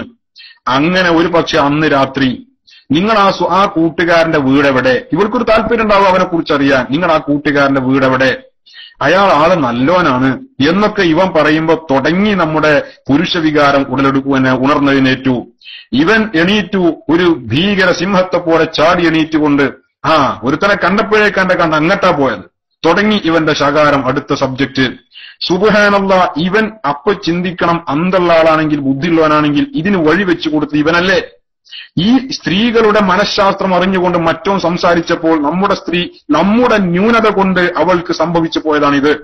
നേരെ തിരിച്ചാണെങ്കിൽ നമ്മൾ തന്നെ നമ്മുടെ ഭാര്യയെ നിന്റെ കൈകൊണ്ട് എന്ത് വെച്ചുണ്ടാക്കി തന്നാലും അതിന് ഉപ്പും മുളകൂട്ടിട്ടില്ലെങ്കിലും വേണ്ടില്ല, എന്റെ കൈകൊണ്ട് ഉണ്ടാക്കി തന്നാൽ തന്നെ അത് തിന്നാലൊരു സുഖാണ്. ഇനി അത് കഞ്ഞിന്റെ വെള്ളാണെങ്കിൽ തന്നെ അതൊരു സുഖാണ് എന്നൊക്കെയാണ് പറയുമ്പോ നമ്മുടെ ഭാര്യ നമ്മുടെ ടെറസ് വരെ പൊളിച്ച് മുകളിലേക്ക് പൊന്തും. എന്നാലും കുഴപ്പമില്ല. ഈ നേരെ മറിച്ച് പിന്നീട് ഒരവസരത്തിൽ സ്ത്രീകളുടെ മനഃശാസ്ത്രം അറിയുന്ന ഇതുപോലുള്ള ഒരുത്തൻ നമ്മുടെ വീട്ടിൽ വന്ന് ഇതുപോലെ പറഞ്ഞാൽ എന്തായാലും ഇതിപ്പോ ഞാൻ ഒന്നും കേൾക്കാൻ തുടങ്ങിയല്ല. എന്റെ ഭർത്താവ് എപ്പോഴും പറയണതല്ലേ, എന്റെ ഭർത്താവും എപ്പോഴും പറയുന്നതാണ് എന്റെ കൈകൊണ്ടുണ്ടാക്കിയ വലിയ കൈപ്പുണ്യാണ് എനിക്ക്. അവരെ സംബന്ധിച്ചിടത്തോളം അതെന്തല്ല, ഒരു പുതിയ വാർത്തയല്ല. ഇതൊരു മനഃശാസ്ത്രപരമായ സ്ത്രീകളുടെ മനസ്സിനെ നമ്മൾ മറ്റൊരാളിലേക്ക് ചായുന്നതിനെയും ചെരിയുന്നതിനെയും തടയിടാനുള്ള ഏറ്റവും വലിയ ഒരു ഘടകമാണ്. അത് നമ്മൾ ഭർത്താക്കന്മാർ ശ്രദ്ധിക്കേണ്ട ഒരു വിഷയമാണ്. പ്രവാസികളായ പുരുഷന്മാർ ഇവിടെ നിന്ന് ഫോൺ ചെയ്യുമ്പോഴും ഇത് ശ്രദ്ധിക്കണം. പിന്നെ നമ്മൾ മറ്റൊരു വിഷയം, നമ്മൾ നമ്മുടെ ഭാര്യമാരെ ശകാരിക്കും, അവളെ നമ്മൾ ചീത്ത പറയും, എന്തെങ്കിലും കാര്യത്തിന്റെ പേരിൽ ശകാരിക്കണം. അത് തീർച്ചയായും ഒരു ഭർത്താവിന്റെ ചുമതലയുമാണ്. പെൺകോന്തനായാൽ അവനെ ഒന്നിനും പറ്റില്ല, പെൺകോന്തനാവാനും പാടില്ല. ഭർത്താവ് ഭാര്യയെ ആണ് നിയന്ത്രിക്കേണ്ടത്, ഭാര്യ ഭർത്താവിനെയല്ല. പലയിടത്തും അങ്ങനെ അടുക്കളയാണ് ഉയർന്നു നിൽക്കാറുള്ളത്. അങ്ങനെയുള്ള കുടുംബത്തിലൊക്കെ ഭർത്താവ് അവസാനം ഖേദിക്കാറാണ് പതിവും. അള്ളാഹു കാത്തുരക്ഷിക്കട്ടെ. അപ്പോ പുരുഷനായ ഒരാൾ അവന്റെ ഭാര്യയെ ശകാരിക്കേണ്ടി വരും. ഒരു പുരുഷൻ ഒരേ സമയം അവന്റെ ഭാര്യയുടെ പിതാവാകണം, അവന്റെ ഭാര്യയുടെ ഭർത്താവാകണം, അവന്റെ ഭാര്യയുടെ സഹോദരനാകണം, അതോടൊപ്പം അവന്റെ ഭാര്യയുടെ പുത്രനാകണം, അതിനൊക്കെ ഉപരി അവന്റെ ഭാര്യയുടെ കാമുകനുമാകണം. ഇവിടെയാണ് ഒരു പുരുഷന്റെ വിജയം. അതായത് ഇതെങ്ങനെ എല്ലാം കൂടെ ഒരുമിച്ചാവുകയാണ്. അതാണ് ഒരു പുരുഷന്റെ കഴിവ്. അവൻ ഭാര്യയ്ക്ക് അവനോടുള്ള ബഹുമാനത്തെ നിലനിർത്താൻ അവന് സാധിക്കണം. അതായത് തറയായിട്ട് ഭാര്യയോട് സംസാരിക്കരുത്. അവളെ ശകാരിക്കുമ്പോൾ മ്ലേച്ഛമായ മോശപ്പെട്ട പദപ്രയോഗങ്ങൾ നടത്താൻ പാടില്ല.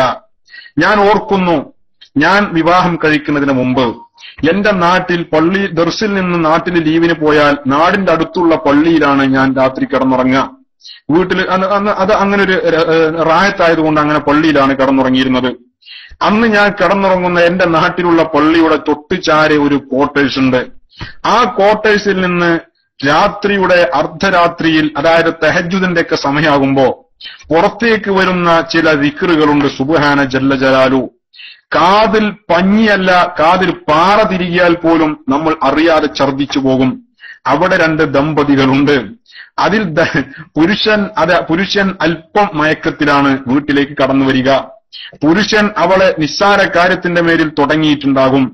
പുരുഷൻ അവളോട് എന്തെല്ലാം പറയാൻ സാധിക്കുമോ അതൊക്കെ പറയും.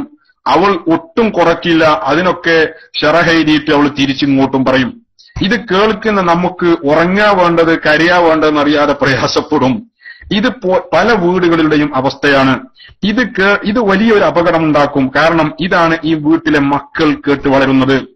ഒരിക്കലും ഭാര്യയെ ശകാരിക്കുമ്പോൾ മോശപ്പെട്ട പദപ്രയോഗങ്ങൾ നമ്മിൽ നിന്നുണ്ടാവാൻ പാടില്ല. അതായത് നമ്മളോട് നമ്മുടെ ഭാര്യയ്ക്ക് ബഹുമാനം നിലനിൽക്കണം, ഭാര്യയ്ക്ക് നമ്മളോടൊരു ആദരവ് നിലനിൽക്കണം. ഒരു ഉസ്താദ് ഒരു ശിഷ്യനെ ശകാരിക്കാറുണ്ടല്ലോ, ഒരു പിതാവ് മകനെ ശകാരിക്കാറുണ്ടല്ലോ. ഒരിക്കലും ശകാരിച്ചതിന്റെ പേരിൽ ഒരു ശിഷ്യനും ഉസ്താദിനെ മ്ലേച്ഛ വസ്തുവായി കാണാറില്ല. ഉസ്താദ് നെറികെട്ടവനാണ് എന്ന് മനസ്സിലാക്കാറില്ല. എന്താ കാരണം? അയാൾ ഒരു ഉസ്താദ് സംസാരിക്കുന്നത് പോലെയാണ് അയാൾ സംസാരിക്കുന്നത്, ഒരു ഗുരു സംസാരിക്കുന്നത് പോലെ എന്ന പോലെ ഭാര്യയോട് നമ്മൾ അവളുടെ അഭ്യുദയകാംക്ഷിയായിക്കൊണ്ടായിരിക്കണം അവളെ നമ്മൾ ശകാരിക്കേണ്ടത്. അതേപോലെ തന്നെ അവളെ നമ്മൾ ശകാരിക്കുമ്പോൾ പരിധി വിടാൻ പാടില്ല. ചില ആളുകൾ നിസ്സാര കാര്യത്തിന്റെ പേരിൽ അതിഗൗരവമായി ഭാര്യയോട് മണിക്കൂറുകളോളം അവളെ പറഞ്ഞത് തന്നെ ആവർത്തിച്ച് പറഞ്ഞ് ശകാരിച്ചു കൊണ്ടിരിക്കും. പ്രത്യേകിച്ച് പ്രവാസികൾക്ക് ഇന്റർനെറ്റ് കോൾ സംവിധാനം വന്നതോടുകൂടെ പണം കുറവും മിനിറ്റ് കൂടുതലുമാണ്. അതുകൊണ്ട് തന്നെ പറഞ്ഞത് തീർന്നാലും സമയം ബാക്കി കിടക്കുന്നുണ്ട്, പൈസയും ബാക്കി മിനിറ്റും ബാക്കി, പറഞ്ഞത് തീർന്നിട്ടുണ്ട്, മാറ്റർ തീർന്ന പ്രശ്നമാണ്. അപ്പൊ മാറ്റർ കിട്ടാതെ വരുമ്പോ സമയം തികക്കാൻ വേണ്ടി എന്ത് ചെയ്യും? കാര്യമില്ലാത്ത കാര്യങ്ങളൊക്കെ സംസാരത്തിൽ കൊണ്ടുവരും.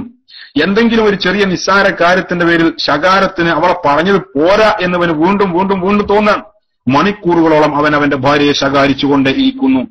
ഈ സമയം അത്രയും നമ്മൾ കാണാതെ പോകുന്ന മറ്റൊരു അപകടം പതിയിരിക്കുന്നുണ്ട്. മണിക്കൂറുകൾ, അരമുക്കാൽ മണിക്കൂർ അല്ലെങ്കിൽ 1.5 മണിക്കൂർ നമ്മൾ നമ്മുടെ ഭാര്യയെ ഇന്റർനെറ്റ്, ഫോൺ ഉപയോഗിച്ച്, കോൾ ഉപയോഗിച്ച് നിരന്തരം ചീത്ത പറഞ്ഞു, അവളെ മനസ്സ് വേദനിപ്പിച്ചു, വേണ്ടാത്തതൊക്കെ അവൾ നമ്മൾ വിളിച്ചു. അങ്ങനെ അവൾ മനസ്സിന്റെ വ്യഥ അനുഭവിച്ച് കണ്ണീരോടെ കൂടെ ഇരിക്കുന്ന സമയത്തായിരിക്കാം നമ്മുടെ വീട്ടിലേക്ക് ഇൻസ്റ്റാൾമെന്റിന്റെ ആളുകൾ കടന്നു വരുന്നത്. അതായത് നമ്മുടെ നാട്ടിലൊക്കെ ഈ പാത്രം, അത് കസേരകളൊക്കെ കുറിക്ക് കൊടുക്കുന്ന ആളുകളുണ്ട്, അടവിന് കൊടുക്കുന്ന ആളുകളുണ്ട്. അവര് ആഴ്ചയിൽ വരും. അല്ലെങ്കിൽ കറണ്ട് ബില്ല് നോക്കാൻ വരുന്ന ഫുലാൻ ആ നേരത്തായിരിക്കും വീട്ടിലേക്ക് വരുന്നത്. അതല്ലെങ്കിൽ നമ്മൾ ഇവിടുന്ന് പണം അയച്ചാ നമ്മുടെ കൊയലുകാരായിരിക്കും ആ സമയത്ത് വരുന്നത്. ഇവര് വീട്ടിലേക്ക് വരുന്നു. എന്താ താത്ത, ഞാൻ കഴിഞ്ഞ പ്രാവശ്യം വന്ന പോലെയല്ലല്ലോ, നിങ്ങളെ മുഖത്തെന്താ ഒരു വല്ലായ്മ? ഒന്നുമില്ല മോനെ. അല്ല, നിങ്ങൾക്ക് എന്തോ കാര്യമായിട്ട് എന്താണെങ്കിലും എന്നോട് പറയും, എന്താ നിങ്ങളെ പ്രശ്നം എന്നോട് പറയും. താത്ത, അത് കാണുമ്പോൾ വല്ലാത്തൊരു വിഷമുണ്ട്. സ്വാഭാവികമായും നമ്മുടെ ഭാര്യക്ക് മനസ്സിൽ ഇളക്കം സംഭവിക്കുന്നു. നമ്മുടെ ഭാര്യ മാറി ചിന്തിക്കാൻ തുടങ്ങുന്നു.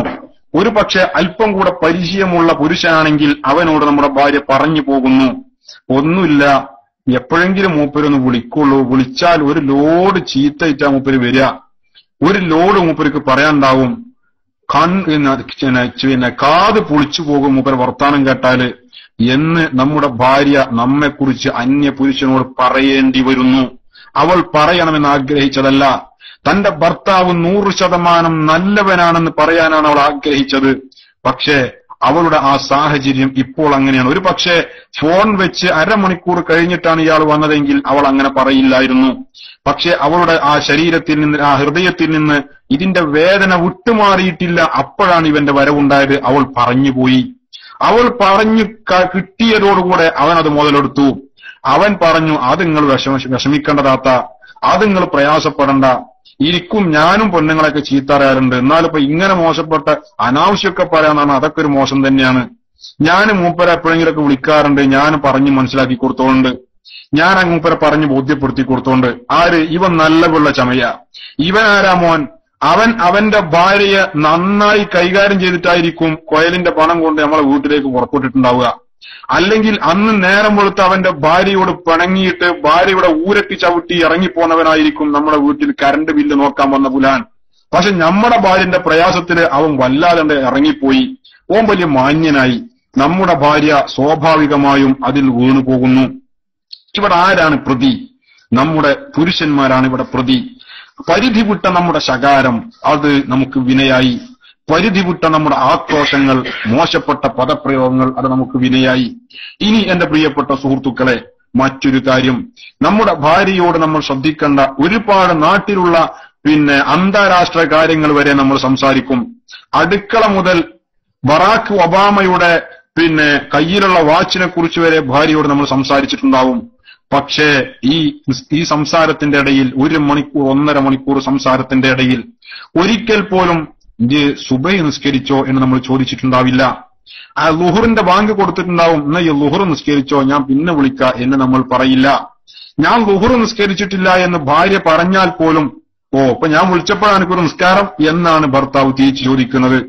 അപ്പൊ ഇതൊക്കെ ദീനിയായ കാര്യങ്ങളിൽ ഭാര്യയെ പ്രോത്സാഹിപ്പിക്കുന്നതിനേക്കാൾ അവളെ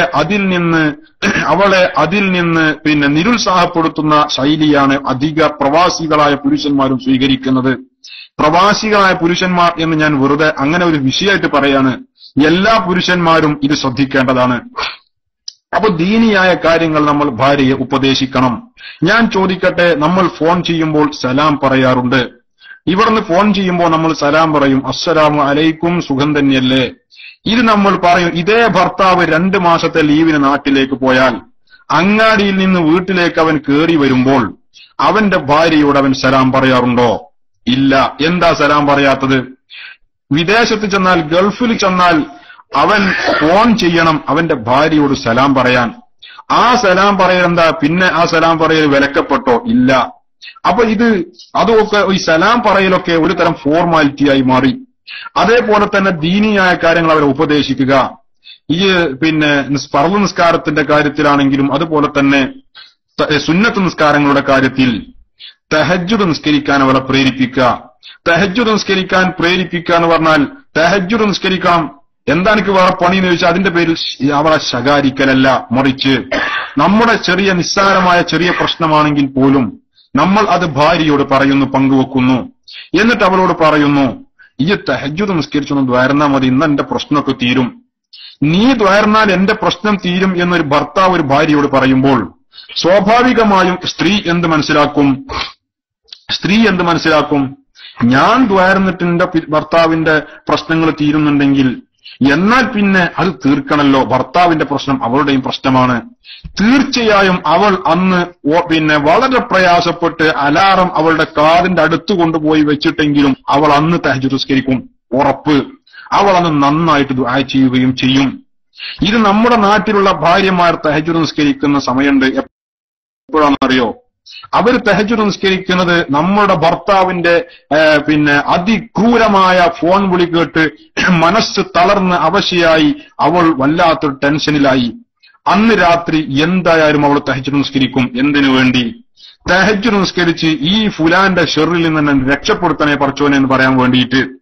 അങ്ങനെയല്ല നമ്മുടെ ഭാര്യ തഹജ്ജുദ് നിസ്കരിക്കേണ്ടത്.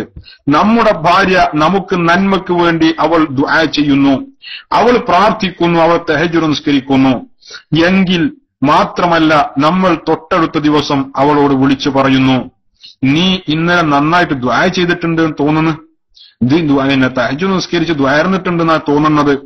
അപ്പൊ അവൾ പറയും, ഞാൻ ദ്വാരന്നിട്ടുണ്ട്. എന്തെങ്കിലും അങ്ങനെ ചോദിക്കാൻ കാരണം? ഒന്നുമില്ല, എനിക്ക് ഇന്നൊരു ആശ്വാസം തോന്നുന്നുണ്ട്. എവിടെ ഒരാശ്വാസം ഉണ്ടാവില്ല. എന്നാലും അവളോട് പറയാ, ചെറിയ ഒരു ആശ്വാസമൊക്കെ ഉണ്ടാവുള്ളൂ. എന്നാലും ഭാര്യയുടെ മനഃശാസ്ത്രം മനസ്സിലാക്കിയിട്ട് അത് പറയാ. അവളോട് പറയാ, എനിക്ക് എന്തോ ഒരു ആശ്വാസം തോന്നുന്നുണ്ട്, എന്റെ ദ്വാര കൊണ്ട് തന്നെ ആയിരിക്കും, ഈ ഒന്നുകൂടി മെനക്കെട്ട് ദ്വാരക്കിട്ടോ. അന്ന് രാത്രി അവൾ തഹജ്ജുദ് നിസ്കരിക്കും. അന്ന് തലേന്ന് 2 ആണെങ്കിൽ ഇന്ന് 4 നിസ്കരിച്ചിട്ടുണ്ടാവും. അവൾ തലേ ദിവസം 5 മിനിറ്റ് ദ്വാരുന്നത് ഇന്ന് 10 മിനിറ്റ് ദ്വാര ചെയ്തിട്ടുണ്ടാവും. ഇത് ഒരു ഭാര്യക്ക് ഇബാദത്തിനുള്ള പ്രോത്സാഹനമാണ്. അവളുടെ ഇബാദത്തുകളെ കൊണ്ടും അവളുടെ സൽക്കർമ്മങ്ങളെ കൊണ്ടും ഭർത്താവിന് സന്തോഷമുണ്ട് എന്നവൾ തിരിച്ചറിയുമ്പോൾ അവൾ അതിൽ കൂടുതൽ ശ്രദ്ധിക്കും. ഇതൊരു മനഃശാസ്ത്രപരമായ ഒരു വിഷയമാണ്. നേരെ മറിച്ച് നമ്മൾ ചെയ്യുന്നത് അങ്ങനെയല്ല. നമ്മൾ ചെയ്യുന്നത് എന്തെങ്കിലും ഒരു പ്രയാസത്തിൽ അകപ്പെട്ടാൽ ഭാര്യയോട് നമ്മളത് ഷെയർ ചെയ്യുന്നു. എന്നിട്ട് അതിന്റെ ശേഷം നമ്മുടെ ഭാര്യയിൽ നിന്ന് നമുക്കതിന്റെ പ്രതികരണം വരുന്നു. നമ്മുടെ കാര്യങ്ങളൊക്കെ ശരിയായി എന്ന് പറയുമ്പോൾ എന്റെ പ്രശ്നങ്ങളൊക്കെ തീർന്നു. അപ്പൊ ഭാര്യ പറയുന്നു, എങ്ങനെ തീരാതെക്കാ, ഞാൻ കുറച്ചൊന്നല്ല ഞാൻ ദുആ ചെയ്തിട്ടുള്ളത്. അപ്പൊ ഇത് പറയുമ്പോൾ നമ്മളെന്താ പറയണത്? പിന്നെ എന്റെ ദ്വാണ്ടല്ലേ ഇവിടെ, ഗജ്ജ് ദ്വാർന്നിട്ടാ ഇവിടെ കാര്യങ്ങൾ നടക്കുന്നത്. അതോടുകൂടെ നമ്മുടെ ഭാര്യയുടെ മനസ്സ് ചത്തു, നമ്മുടെ ഭാര്യയുടെ മനസ്സ് വിഷമിച്ചു. ഞാൻ അങ്ങനെയൊക്കെ ദ്വാർന്നിട്ടും കണ്ടില്ലേ, എന്ത് എനിക്ക് കിട്ടി? ഒന്നും കിട്ടിയില്ല. അവൾ പിന്നെ ഒരു സമയത്ത് നമുക്ക് വേണ്ടി ദുആ ചെയ്യാൻ അവൾക്ക് താല്പര്യം വരുന്നില്ല. ഇത് സൈക്കോളജിക്കലായിട്ട് നമ്മൾ പുരുഷന്മാർ ശ്രദ്ധിക്കേണ്ട ഒരു വിഷയ. ഇതൊക്കെ പ്രവാസികളായ ആളുകൾ വളരെ ഗൗരവമായി എടുക്കേണ്ടതാണ്. അതേപോലെ തന്നെ ദീനിയായ കാര്യങ്ങൾ ഉപദേശിക്കുകയും അന്വേഷിക്കുകയും അതിന് പ്രോത്സാഹനം നൽകുകയും ചെയ്യുക. അതോടൊപ്പം തന്നെ അത് കേൾക്കാനും പഠിക്കാനുമുള്ള അവസരങ്ങൾ സൃഷ്ടിച്ചു കൊടുക്കുക. നമ്മൾ നമ്മുടെ വീട്ടിൽ നല്ല ഒരു പിന്നെ ഈ LED പിന്നെ ഫ്ലാറ്റുള്ള LED-യുടെ ഫ്ലാറ്റിൽ TV നമ്മൾ കൊണ്ടുപോയി ഫിറ്റ് ചെയ്ത് കൊടുത്തിട്ടുണ്ട്. കഴിഞ്ഞ നാട്ടിൽ പോയ സമയത്ത് വളരെ പ്രയാസപ്പെട്ട് നമ്മൾ ഇവിടുന്ന് കാർഗോ വഴിക്ക് വിട്ടതോ അല്ലെങ്കിൽ എയർപോർട്ടിൽ നിന്ന് വളരെ മാനം കെട്ട് കൊണ്ടുപോയതൊക്കെ ആയിരിക്കും. അത് കൊണ്ടുപോയിട്ട് ചുമരുമ്പിൽ നമ്മൾ നല്ല സ്ഥലത്ത് തന്നെ തിയേറ്റർ ഹാളിൽ ഫിറ്റ് ചെയ്തിട്ടുണ്ട്. പഴയ കാലത്തൊക്കെ വീട്ടില് വലിയൊരു ഹാളെടുക്കും, വീട്ടിൽ മൗലൂദ് ചെല്ലാന്, കുത്തുബിയത്ത് കഴിക്കാൻ. ഇപ്പോഴും വീട്ടിൽ ഹാളെടുക്കാറുണ്ട്, അത് തിയേറ്ററാണ്, TV ഫിറ്റ് ചെയ്യാൻ. സംഗതി രണ്ടും ആളിപ്പോൾ എടുക്കുന്നുണ്ട്. ഒന്ന് മറ്റൊരു കാര്യത്തിനും ഇപ്പൊ വേറൊരു കാര്യത്തിനാണ്. ഈ ഹാളിൽ കൊണ്ടുപോയിട്ട് നമ്മൾ നമ്മുടെ TV ഫിറ്റ് ചെയ്തിട്ടുണ്ടാവും. നമ്മുടെ ഭാര്യ ഈ ടിവിയുടെ മുന്നിലാണ് മിക്ക സമയവും ഇരിക്കുന്നത്. അവൾക്ക് നമ്മൾ ഉജാലയുടെയും അതുപോലെ തന്നെ ഏഷ്യാനെറ്റ് ഫിലിം അവാർഡിന്റെയും അങ്ങനെ പലതും ടെലി സിനിമയായിട്ടും പിന്നെ പല സിനിമകളായിട്ടും നമ്മൾ അവൾക്ക് ഒരുപാട് CD-കളും സമ്മാനിച്ചിട്ടുണ്ടാവും, ഭർത്താവിന്റെ പരിശുദ്ധമായ സ്നേഹത്തിന്റെ പ്രതീകം. പക്ഷേ ഇതൊന്നും അവളെ നന്മയിലേക്ക് നയിക്കുന്നതല്ല. നമ്മൾ കൊടുത്ത ആൽബത്തിലെ ഗാനം കേൾക്കുമ്പോൾ കാണുമ്പോൾ അതിൽ യുവതിയും യുവാവും ആടി തിമർക്കുന്നത് കാണുമ്പോൾ നമ്മുടെ ഭാര്യയുടെ വികാരം ഉത്തേജിക്കപ്പെടുകയാണ്. ഈ സമയത്ത് അവിചാരിതമായി നമ്മുടെ വീട്ടിലേക്ക് ഒരു പുരുഷൻ കയറി വരാനിടയായാൽ ഈ സമയത്ത് ഭാര്യയുടെ ഈ അവസ്ഥയിൽ ഒരുപക്ഷെ അവൾ വഴിപഴക്കാൻ സാധ്യത കൂടുതലാണ്. എന്തേ കാരണം? ആര് വഴിവെച്ചു കൊടുത്തു? ഭർത്താവ് വഴിവെച്ചു കൊടുത്തു. TV വീട്ടിൽ നിന്നും എടുത്തൊഴിവാക്കണം എന്ന് ഇപ്പോൾ പറയുന്നത് ഒരിക്കലും പ്രസക്തമല്ല എന്ന് നല്ല ബോധ്യമുള്ളവനാണ് ഞാൻ. അതുകൊണ്ട് തന്നെ അങ്ങനെ പറഞ്ഞ് സ്വയം വിഡ്ഢിയാകാൻ ഞാൻ ആഗ്രഹിക്കുന്നില്ല. പക്ഷേ അതിലുള്ള നല്ല വശങ്ങളെ ഉപയോഗപ്പെടുത്താൻ നമുക്ക് ശ്രമിക്കാവുന്നതാണ്. TV നമ്മൾ വാങ്ങിക്കൊടുക്കുമ്പോൾ നമ്മുടെ ഭാര്യയോട് നമ്മൾ പറയണം, അവളോട് പറയാൻ നമുക്ക് കഴിയണം, ഇത് ഞാൻ സിനിമ കാണാനും സീരിയൽ കാണാനും വാങ്ങിക്കൊണ്ടുവന്നതല്ല, അങ്ങനെ ഈ ചെയ്യരുത്, നമ്മുടെ കുട്ടികൾ വടക്കാവും. ഇത് നീ വേണം കുട്ടികൾക്ക് എന്ത് കാണണം എന്ത് കാണണ്ട എന്ന് പഠിപ്പിച്ചു കൊടുക്കാൻ. ഭാര്യയ്ക്ക് ഒന്ന് താങ്ങിക്കൊടുത്താൽ അവൾ വളരെ ശ്രദ്ധിക്കുമത്. എന്നിട്ട് അവളോട് പറയാ, ന്യൂസും അതുപോലെ തന്നെ പിന്നെ പഠിക്കാനുള്ള വല്ലതുണ്ടെങ്കിൽ കണ്ടോളുണ്ടോ. അതുപോലെ തന്നെ CD-കൾ വഅലിന്റെയും അതുപോലെ തന്നെ ദീനിയായ കാര്യങ്ങളൊക്കെ പറയുന്ന അതിന് പ്രചോദനമാകുന്ന CD-കൾ കൊണ്ടുപോയി കൊടുത്ത് അത് വെക്കാൻ അവളെ പ്രേരിപ്പിക്കുക. ഇത് പ്രേരിപ്പിക്കുക എന്ന് പറഞ്ഞാൽ ഇവിടെ ഭർത്താവ് ശ്രദ്ധിക്കേണ്ട ഒരു വിഷയമുണ്ട്. എന്താ വിഷയം എന്നറിയോ? നമ്മൾ നാട്ടിലേക്ക് പോയി 2 മാസത്തെ ലീവിന് TV നമ്മൾ ഫിറ്റ് ചെയ്ത് കൊടുത്തു. TV നമ്മൾ ഫിറ്റ് ചെയ്തു. 1.5 മാസം ഈ TV ഫിറ്റ് ചെയ്ത ശേഷം അവളോട് കൂടെ നമ്മൾ ജീവിച്ചു. ഈ സമയത്ത് 24 മണിക്കൂറും നമ്മൾ ഈ TV-യിൽ കാണുന്നത് ഫിലിമുകൾ മാത്രമാണ്, അല്ലെങ്കിൽ ആടിത്തുമർക്കുന്ന സെക്സി ആയ ആൽബങ്ങളും. ഇത് മാത്രമാണ് ഇവൻ കണ്ടുകൊണ്ടിരിക്കുന്നത്. എന്നിട്ടോ നാട്ടിലേക്ക് അവന്റെ ലീവ് കഴിഞ്ഞ് അവൻ നാട്ടിൽ നിന്ന് തിരിച്ചു പോരുമ്പോൾ ഭാര്യയുടെ കാതിൽ അവന്റെ ഭർത്താവിന്റെ ഉത്തരവാദിത്തമുള്ള ഭർത്താവിന്റെ വലിയ ഒരു ഉപദേശം, എന്ത്? TV ദുരുപയോഗം ചെയ്യരുത്, അതിൽ വേണ്ടാത്തതൊന്നും കാണരുത്. അവൾ കരഞ്ഞു കരങ്ങിയ കണ്ണുകളോടെ ഇല്ല ഞാനൊന്നും കാണില്ല എന്ന് പറയും. പക്ഷേ അവൻ ഫ്ലൈറ്റ് കയറി ഇവിടെ ഇറങ്ങി എന്ന് പറഞ്ഞ് വിളി വന്നാൽ, അവന്റെ വിരഹത്തിന്റെ ആ താൽക്കാലിക പ്രയാസം അകന്നാൽ അവൾ വീണ്ടും TV ഓൺ ചെയ്യുന്നു ഫിലിമിന് വേണ്ടി. അപ്പോ അവളുടെ കാതിലേക്ക് വരുന്നു ഇറങ്ങാൻ നേരത്തുള്ള ഭർത്താവിന്റെ ഉപദേശം. അപ്പോൾ പിശാച് പറയുന്നു, അവന്റെ ഉപദേശം എന്തിന് നീ കേൾക്കണം? 1.5 മാസം അവൻ ഇവിടെ ജീവിച്ചപ്പോ ആ TVന്റെ മുന്നിൽ അവൻ എണീറ്റിട്ടുണ്ടോ? 24 മണിക്കൂറും സിനിമയിലല്ലേ അവനുണ്ടായിരുന്നത്? പിന്നെ നിന്നോട് സിനിമ കാണരുതെന്ന് പറയാൻ അവനാരാ? അപ്പോൾ നമ്മുടെ ഭാര്യക്ക് നമ്മുടെ ഉപദേശം കൊണ്ട് ഫലമില്ലാതാകുന്നു. ആരാ കാരണക്കാരൻ? ഭർത്താവാണ്. അവൻ അവൾക്ക് മാതൃക കാണിക്കേണ്ടിയിരുന്നു. ഈ 1.5 മാസം എങ്ങനെ TV നല്ല രീതിയിൽ യൂസ് ചെയ്യാമെന്ന് അവൻ കാണിച്ചു കൊടുക്കണമായിരുന്നു. എങ്കിൽ അവൾക്കത് പഠിക്കാമായിരുന്നു. ഇത് നമ്മൾ ശ്രദ്ധിക്കണം. എന്നിട്ടോ അതുപോലെ സൗകര്യങ്ങൾ, നല്ല ദീനിയായ കാര്യങ്ങൾക്കുള്ള സൗകര്യങ്ങൾ, ഇത്തരം സൗകര്യങ്ങൾ ചെയ്തു കൊടുക്കുക. അതുപോലെ തന്നെ നമ്മൾ നമ്മുടെ ഭാര്യക്ക് ഇന്റർനെറ്റ് സൗകര്യങ്ങൾ ചെയ്തു കൊടുക്കുന്നു. ഒരിക്കലും ഞാൻ കുറ്റപ്പെടുത്തില്ല.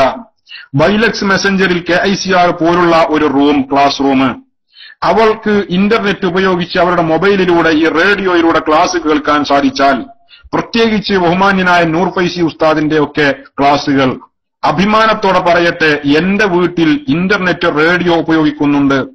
പരമാവധി ബഹുമാന്യനായ നൂർ ഫൈസി ഉസ്താദിന്റെ ഫിഖ്ഹ് സംശയ നിവാരണത്തിന്റെ ആ ക്ലാസുകൾ അവർ ശ്രദ്ധിക്കാറുമുണ്ട്. എന്താ കാരണം? അത് കേൾക്കുമ്പോൾ സ്ത്രീകൾക്ക് പഠിക്കാനുള്ള ഒരുപാട് വിഷയങ്ങൾ അതിലുണ്ട്. അപ്പൊ ഇത്തരം ആവശ്യങ്ങൾക്ക് വേണ്ടിയിട്ട് നമുക്ക് ഇന്റർനെറ്റിന്റെ ഒരു മൊബൈലോ റേഡിയോയോ സംഘടിപ്പിച്ചു കൊടുക്കാം. അവൾക്ക് നമ്മൾ പഠിപ്പിച്ചു കൊടുക്കേണ്ടത്, ഈ ഫോൺ ഞാൻ നിനക്ക് തരുന്നത് ഇങ്ങനെ ഒരു സംവിധാനമുണ്ട് ക്ലാസ് റൂമിന്റെ.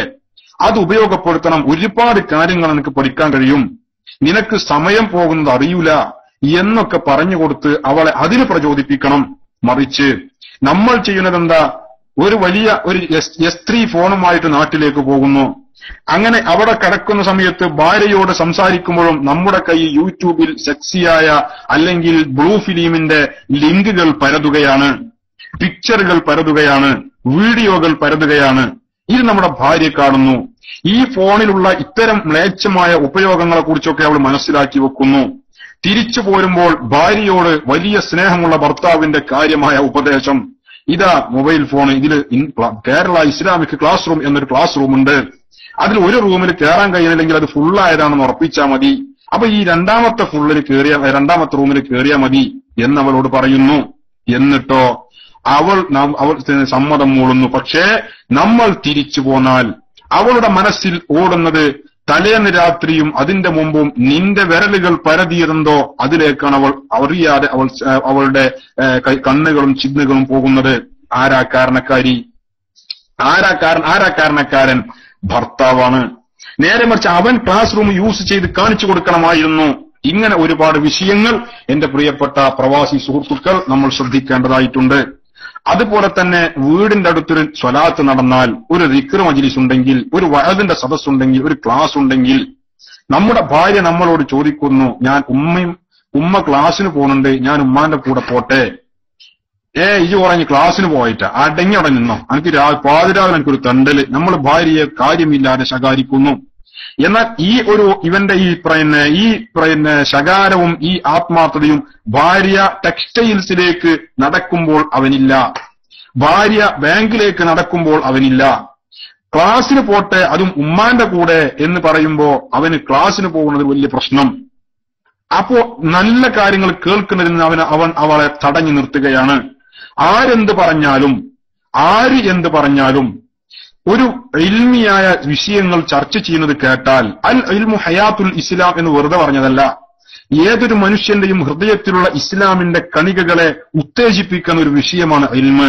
അത് കേൾക്കുമ്പോൾ ഈമാൻ ഉണരാൻ തുടങ്ങും, അത് കേൾക്കുമ്പോൾ ഇസ്ലാമും ഈമാനും വളരാൻ തുടങ്ങും, അതുവഴി വലിയ നന്മകൾ ഉണ്ടാകും. നമ്മുടെ സ്ത്രീകളിൽ ദുർചിന്തകൾ വല്ലതും ഉണ്ടെങ്കിൽ തന്നെ നല്ല സമർത്ഥമായ അവതരണത്തിലൂടെയുള്ള ക്ലാസുകൾ കേൾക്കുമ്പോൾ അവരുടെ ഹൃദയത്തിൽ നിന്ന് അള്ളാഹുവിനെ കുറിച്ചുള്ള പേടിയും ഓർമ്മയും വർദ്ധിക്കുകയും അതോടൊപ്പം തന്നെ അവരുടെ ഹൃദയത്തിൽ നിന്ന് മോശമായ ചിന്തകൾ മാറി നിൽക്കുകയും ചെയ്യും. അതിനുള്ള അവസരം നമ്മൾ സൃഷ്ടിച്ചു കൊടുക്കണം. എന്നാൽ നമ്മൾ ശ്രദ്ധിക്കേണ്ട മറ്റൊരു വിഷയമുണ്ട്. ഭാര്യ നമ്മളോട് സമ്മതം ചോദിക്കുന്ന എല്ലാ സ്ഥലത്തേക്കും പറഞ്ഞു വിടരുത്. ഒരിക്കലും ഭാര്യയെ തനിച്ച് യാത്ര ചെയ്യാൻ സമ്മതിക്കരുത്. അത് നമ്മുടെ ഭാര്യയെ സംശയിക്കുന്നത് കൊണ്ടല്ല, അത് ഇസ്ലാം അനുവദിച്ചിട്ടില്ലാത്തത് കൊണ്ടാണ്. ഇസ്ലാം അങ്ങനെ ഒരു വിഷയം നിഷ്കർഷിക്കാനുള്ള കാരണം പെണ്ണിനെ അവളുടെ മനസ്സ് പടച്ച റബ്ബ് വളരെ ചെയ്ത ഒരു ശരീഅത്താണ് നമ്മുടെ ദീൻ. അതുകൊണ്ട് ആ നിയമം എന്താണോ നമ്മളോട് പറഞ്ഞത് അത് നമ്മുടെ ഗുണത്തിന് വേണ്ടിയുള്ളതാണ്. അപ്പോൾ പിന്നെ നമ്മുടെ ഭാര്യ തനിച്ച് മഹ്റമിന്റെ കൂടെയല്ലാതെ യാത്ര ചെയ്യരുത് എന്ന് ഇസ്ലാം നിഷ്കർഷിച്ചിട്ടുണ്ടെങ്കിൽ അത് നമ്മൾ പാലിക്കണം. പല പ്രവാസി സുഹൃത്തുക്കളുടെയും ഭാര്യമാർ പല ആവശ്യങ്ങൾക്കും തനിച്ച് വീട്ടിൽ നിന്ന് യാത്ര ചെയ്യുന്നവരാണ്.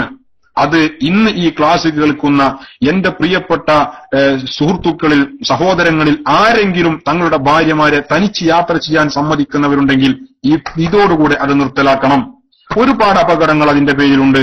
നമ്മുടെ ഭാര്യയുടെ സുരക്ഷിതത്വത്തിന് പോലും അത് ഭീഷണിയാണ്. കാരണം എന്താ? നമ്മുടെ ഭാര്യ ഒരുപക്ഷെ അവൾ പവിത്രയാവാം, പക്ഷെ വഴിവക്കിൽ ഒരുപക്ഷെ ഒരു തളർച്ച. നിങ്ങൾക്കറിയുമോ, വർഷങ്ങൾക്ക് മുമ്പ് ഞാൻ വായിച്ച ഒരു സംഭവം.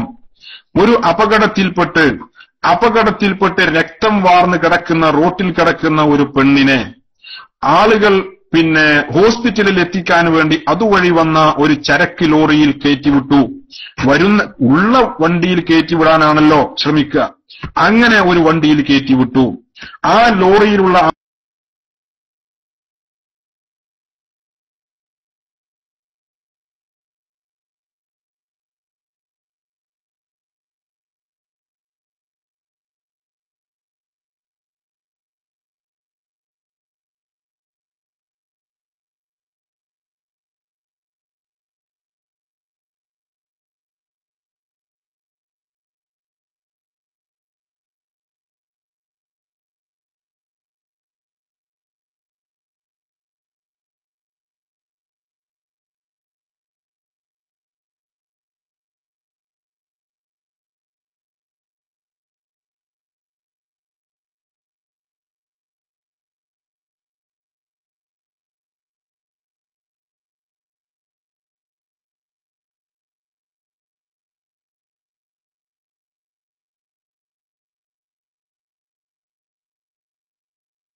വിഷയം.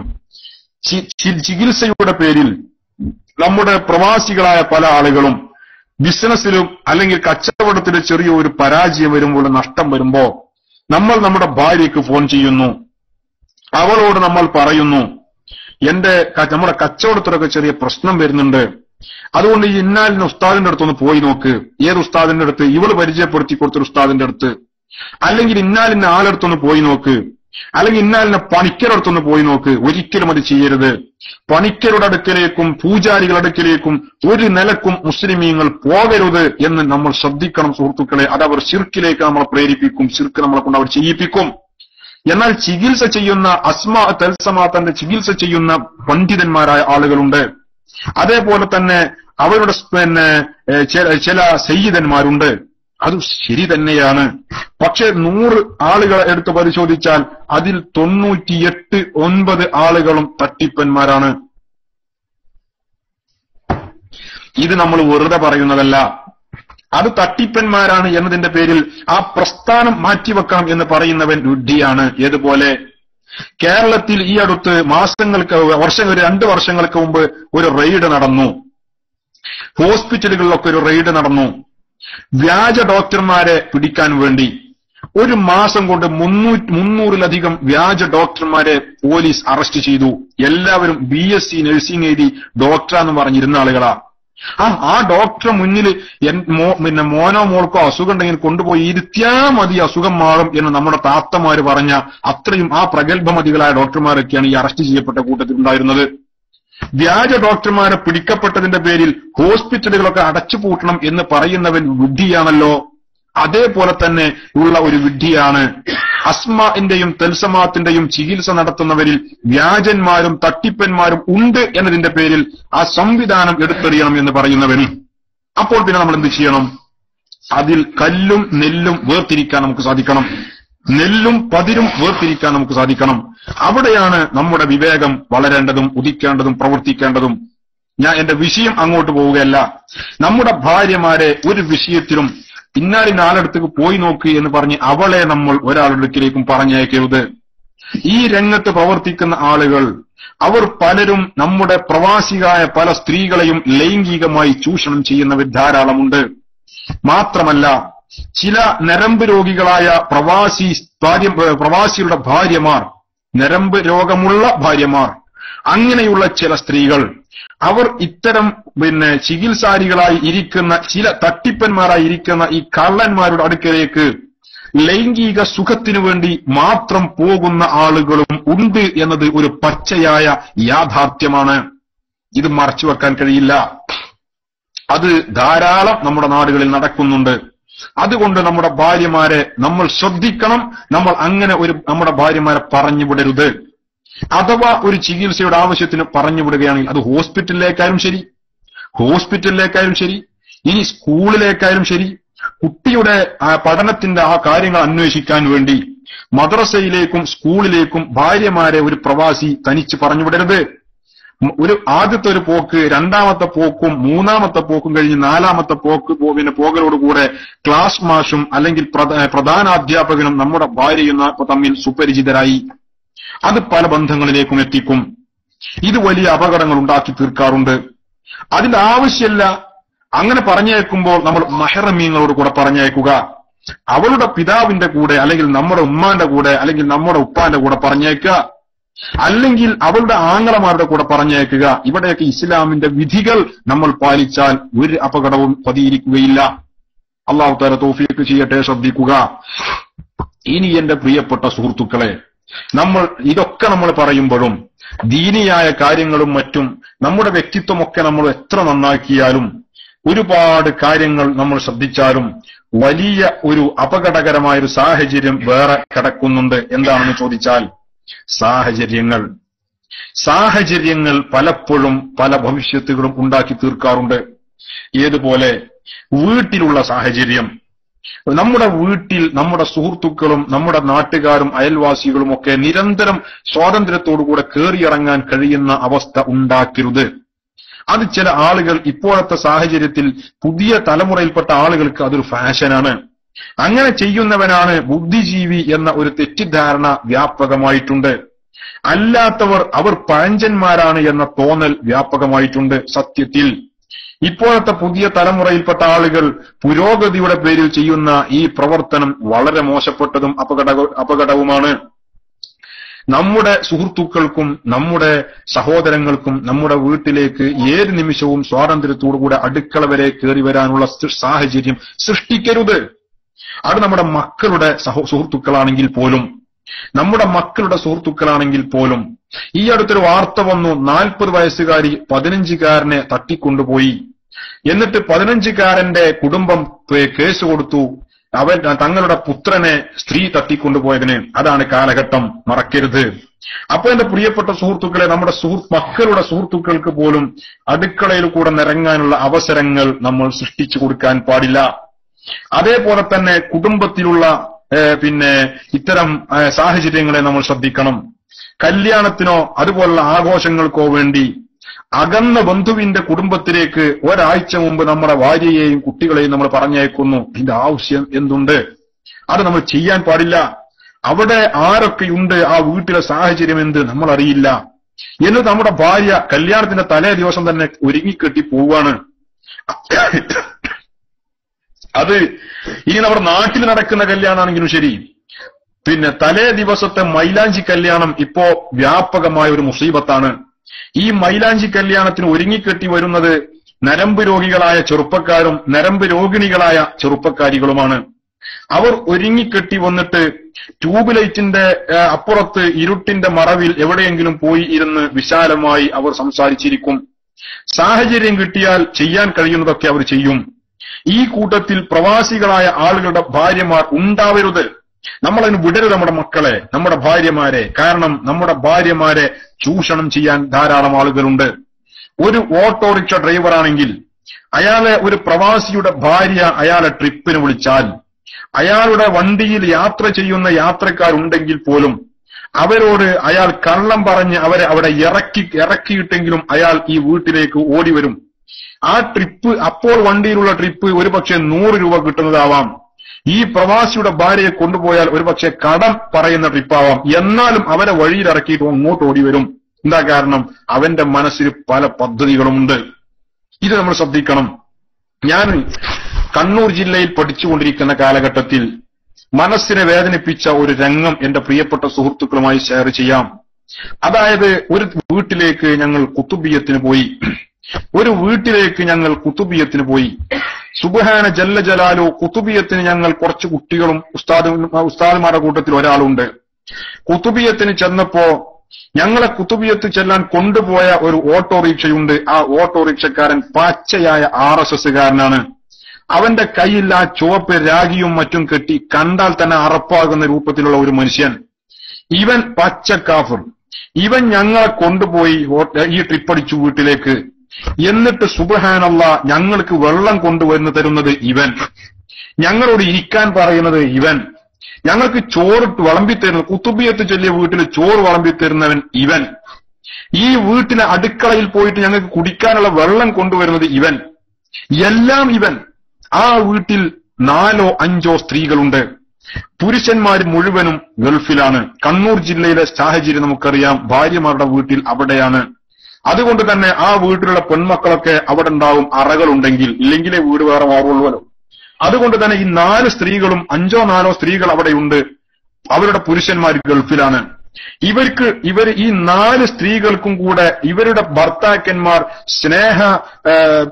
വസ്ത്രമായി നിർദ്ദേശിച്ചു കൊടുത്ത, ഒരുക്കി കെട്ടിക്കൊടുത്ത ഒരു ഡ്രൈവറാണ് ഈ മഹാനായ ഈ RSSകാരൻ.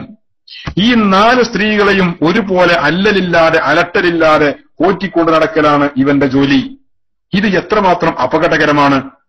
ഈ 4 സ്ത്രീകളെയും ഇവനാണ് കൈകാര്യം ചെയ്യുന്നത്. അവർക്ക് വേണ്ട സാധനങ്ങൾ കൊണ്ടുപോയി കൊടുക്കുന്നത്, അവരെവിടേക്കെങ്കിലും കൊണ്ടുപോകുന്നത്.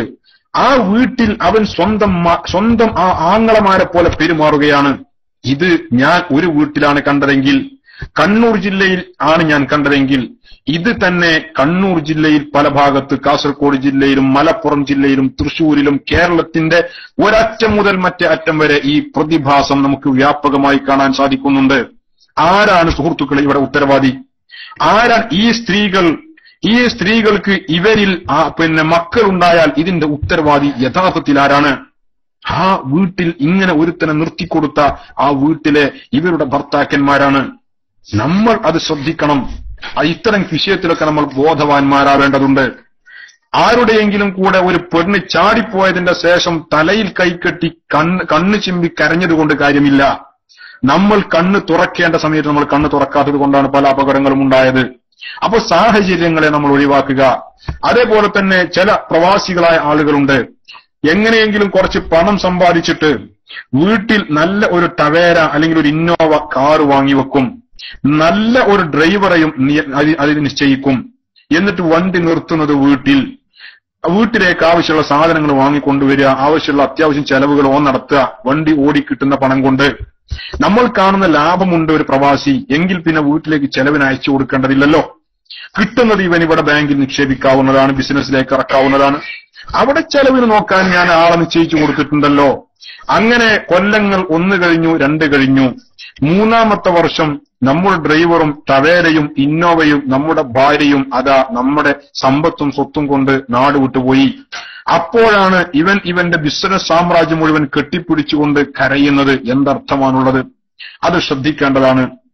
അപ്പോൾ അതുപോലെ തന്നെ ഇതിനേക്കാളൊക്കെ ഉള്ള വലിയ ഒരു അപകടകരമായ പ്രവാസികളുടെ ഇടയിൽ, ചെറുപ്പക്കാരായ ആളുകളുടെ ഇടയിൽ വ്യാപകമായി കാണുന്ന വലിയ ഒരു മുസീബത്തുണ്ട്.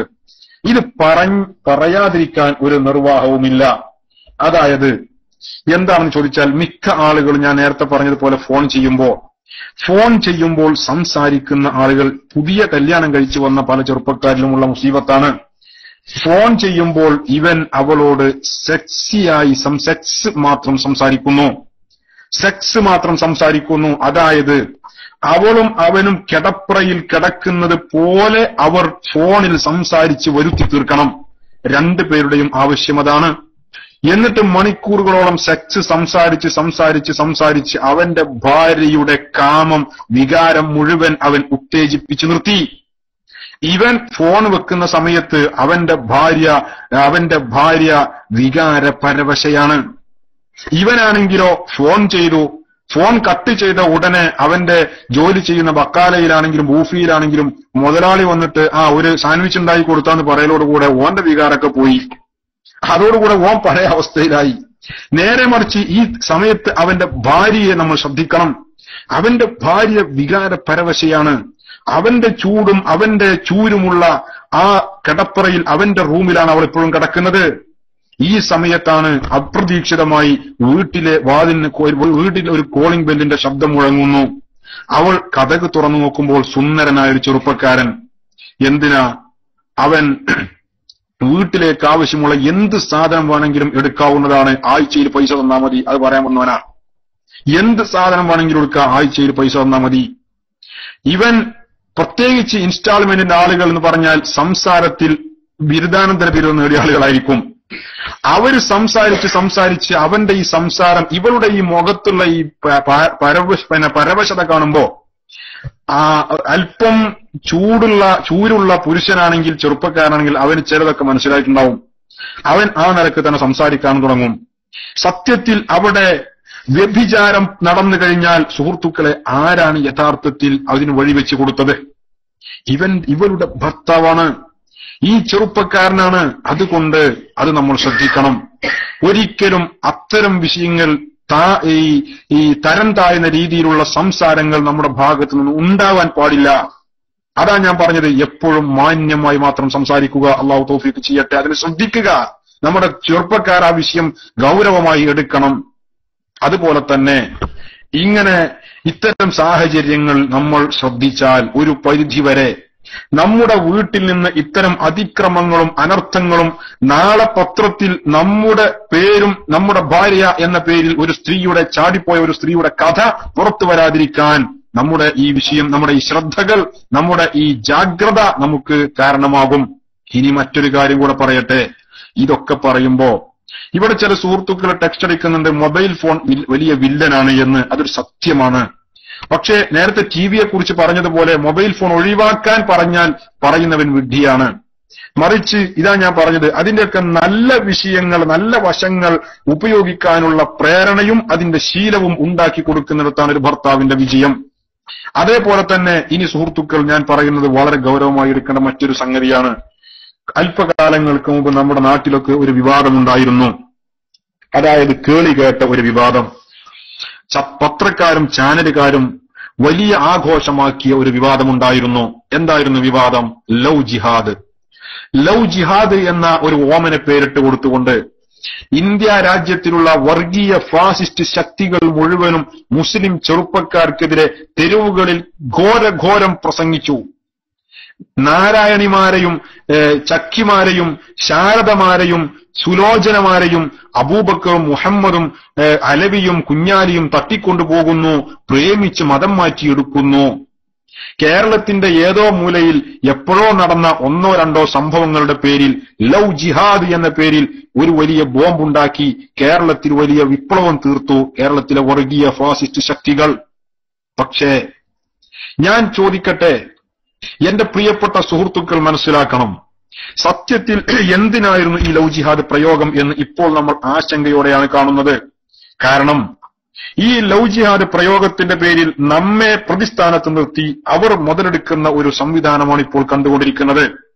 അടുത്ത കാലത്ത് ചാടിപ്പോകുന്ന, ഒളിച്ചോടുന്ന സ്ത്രീകൾ അവർ അധികവും അമുസ്ലിമീങ്ങളായ ഹൈന്ദവരായ RSSന്റെയും VHPയുടെയും പ്രവർത്തകരുടെ കൂടെയാണ് ഒളിച്ചോടിപ്പോകുന്നത്.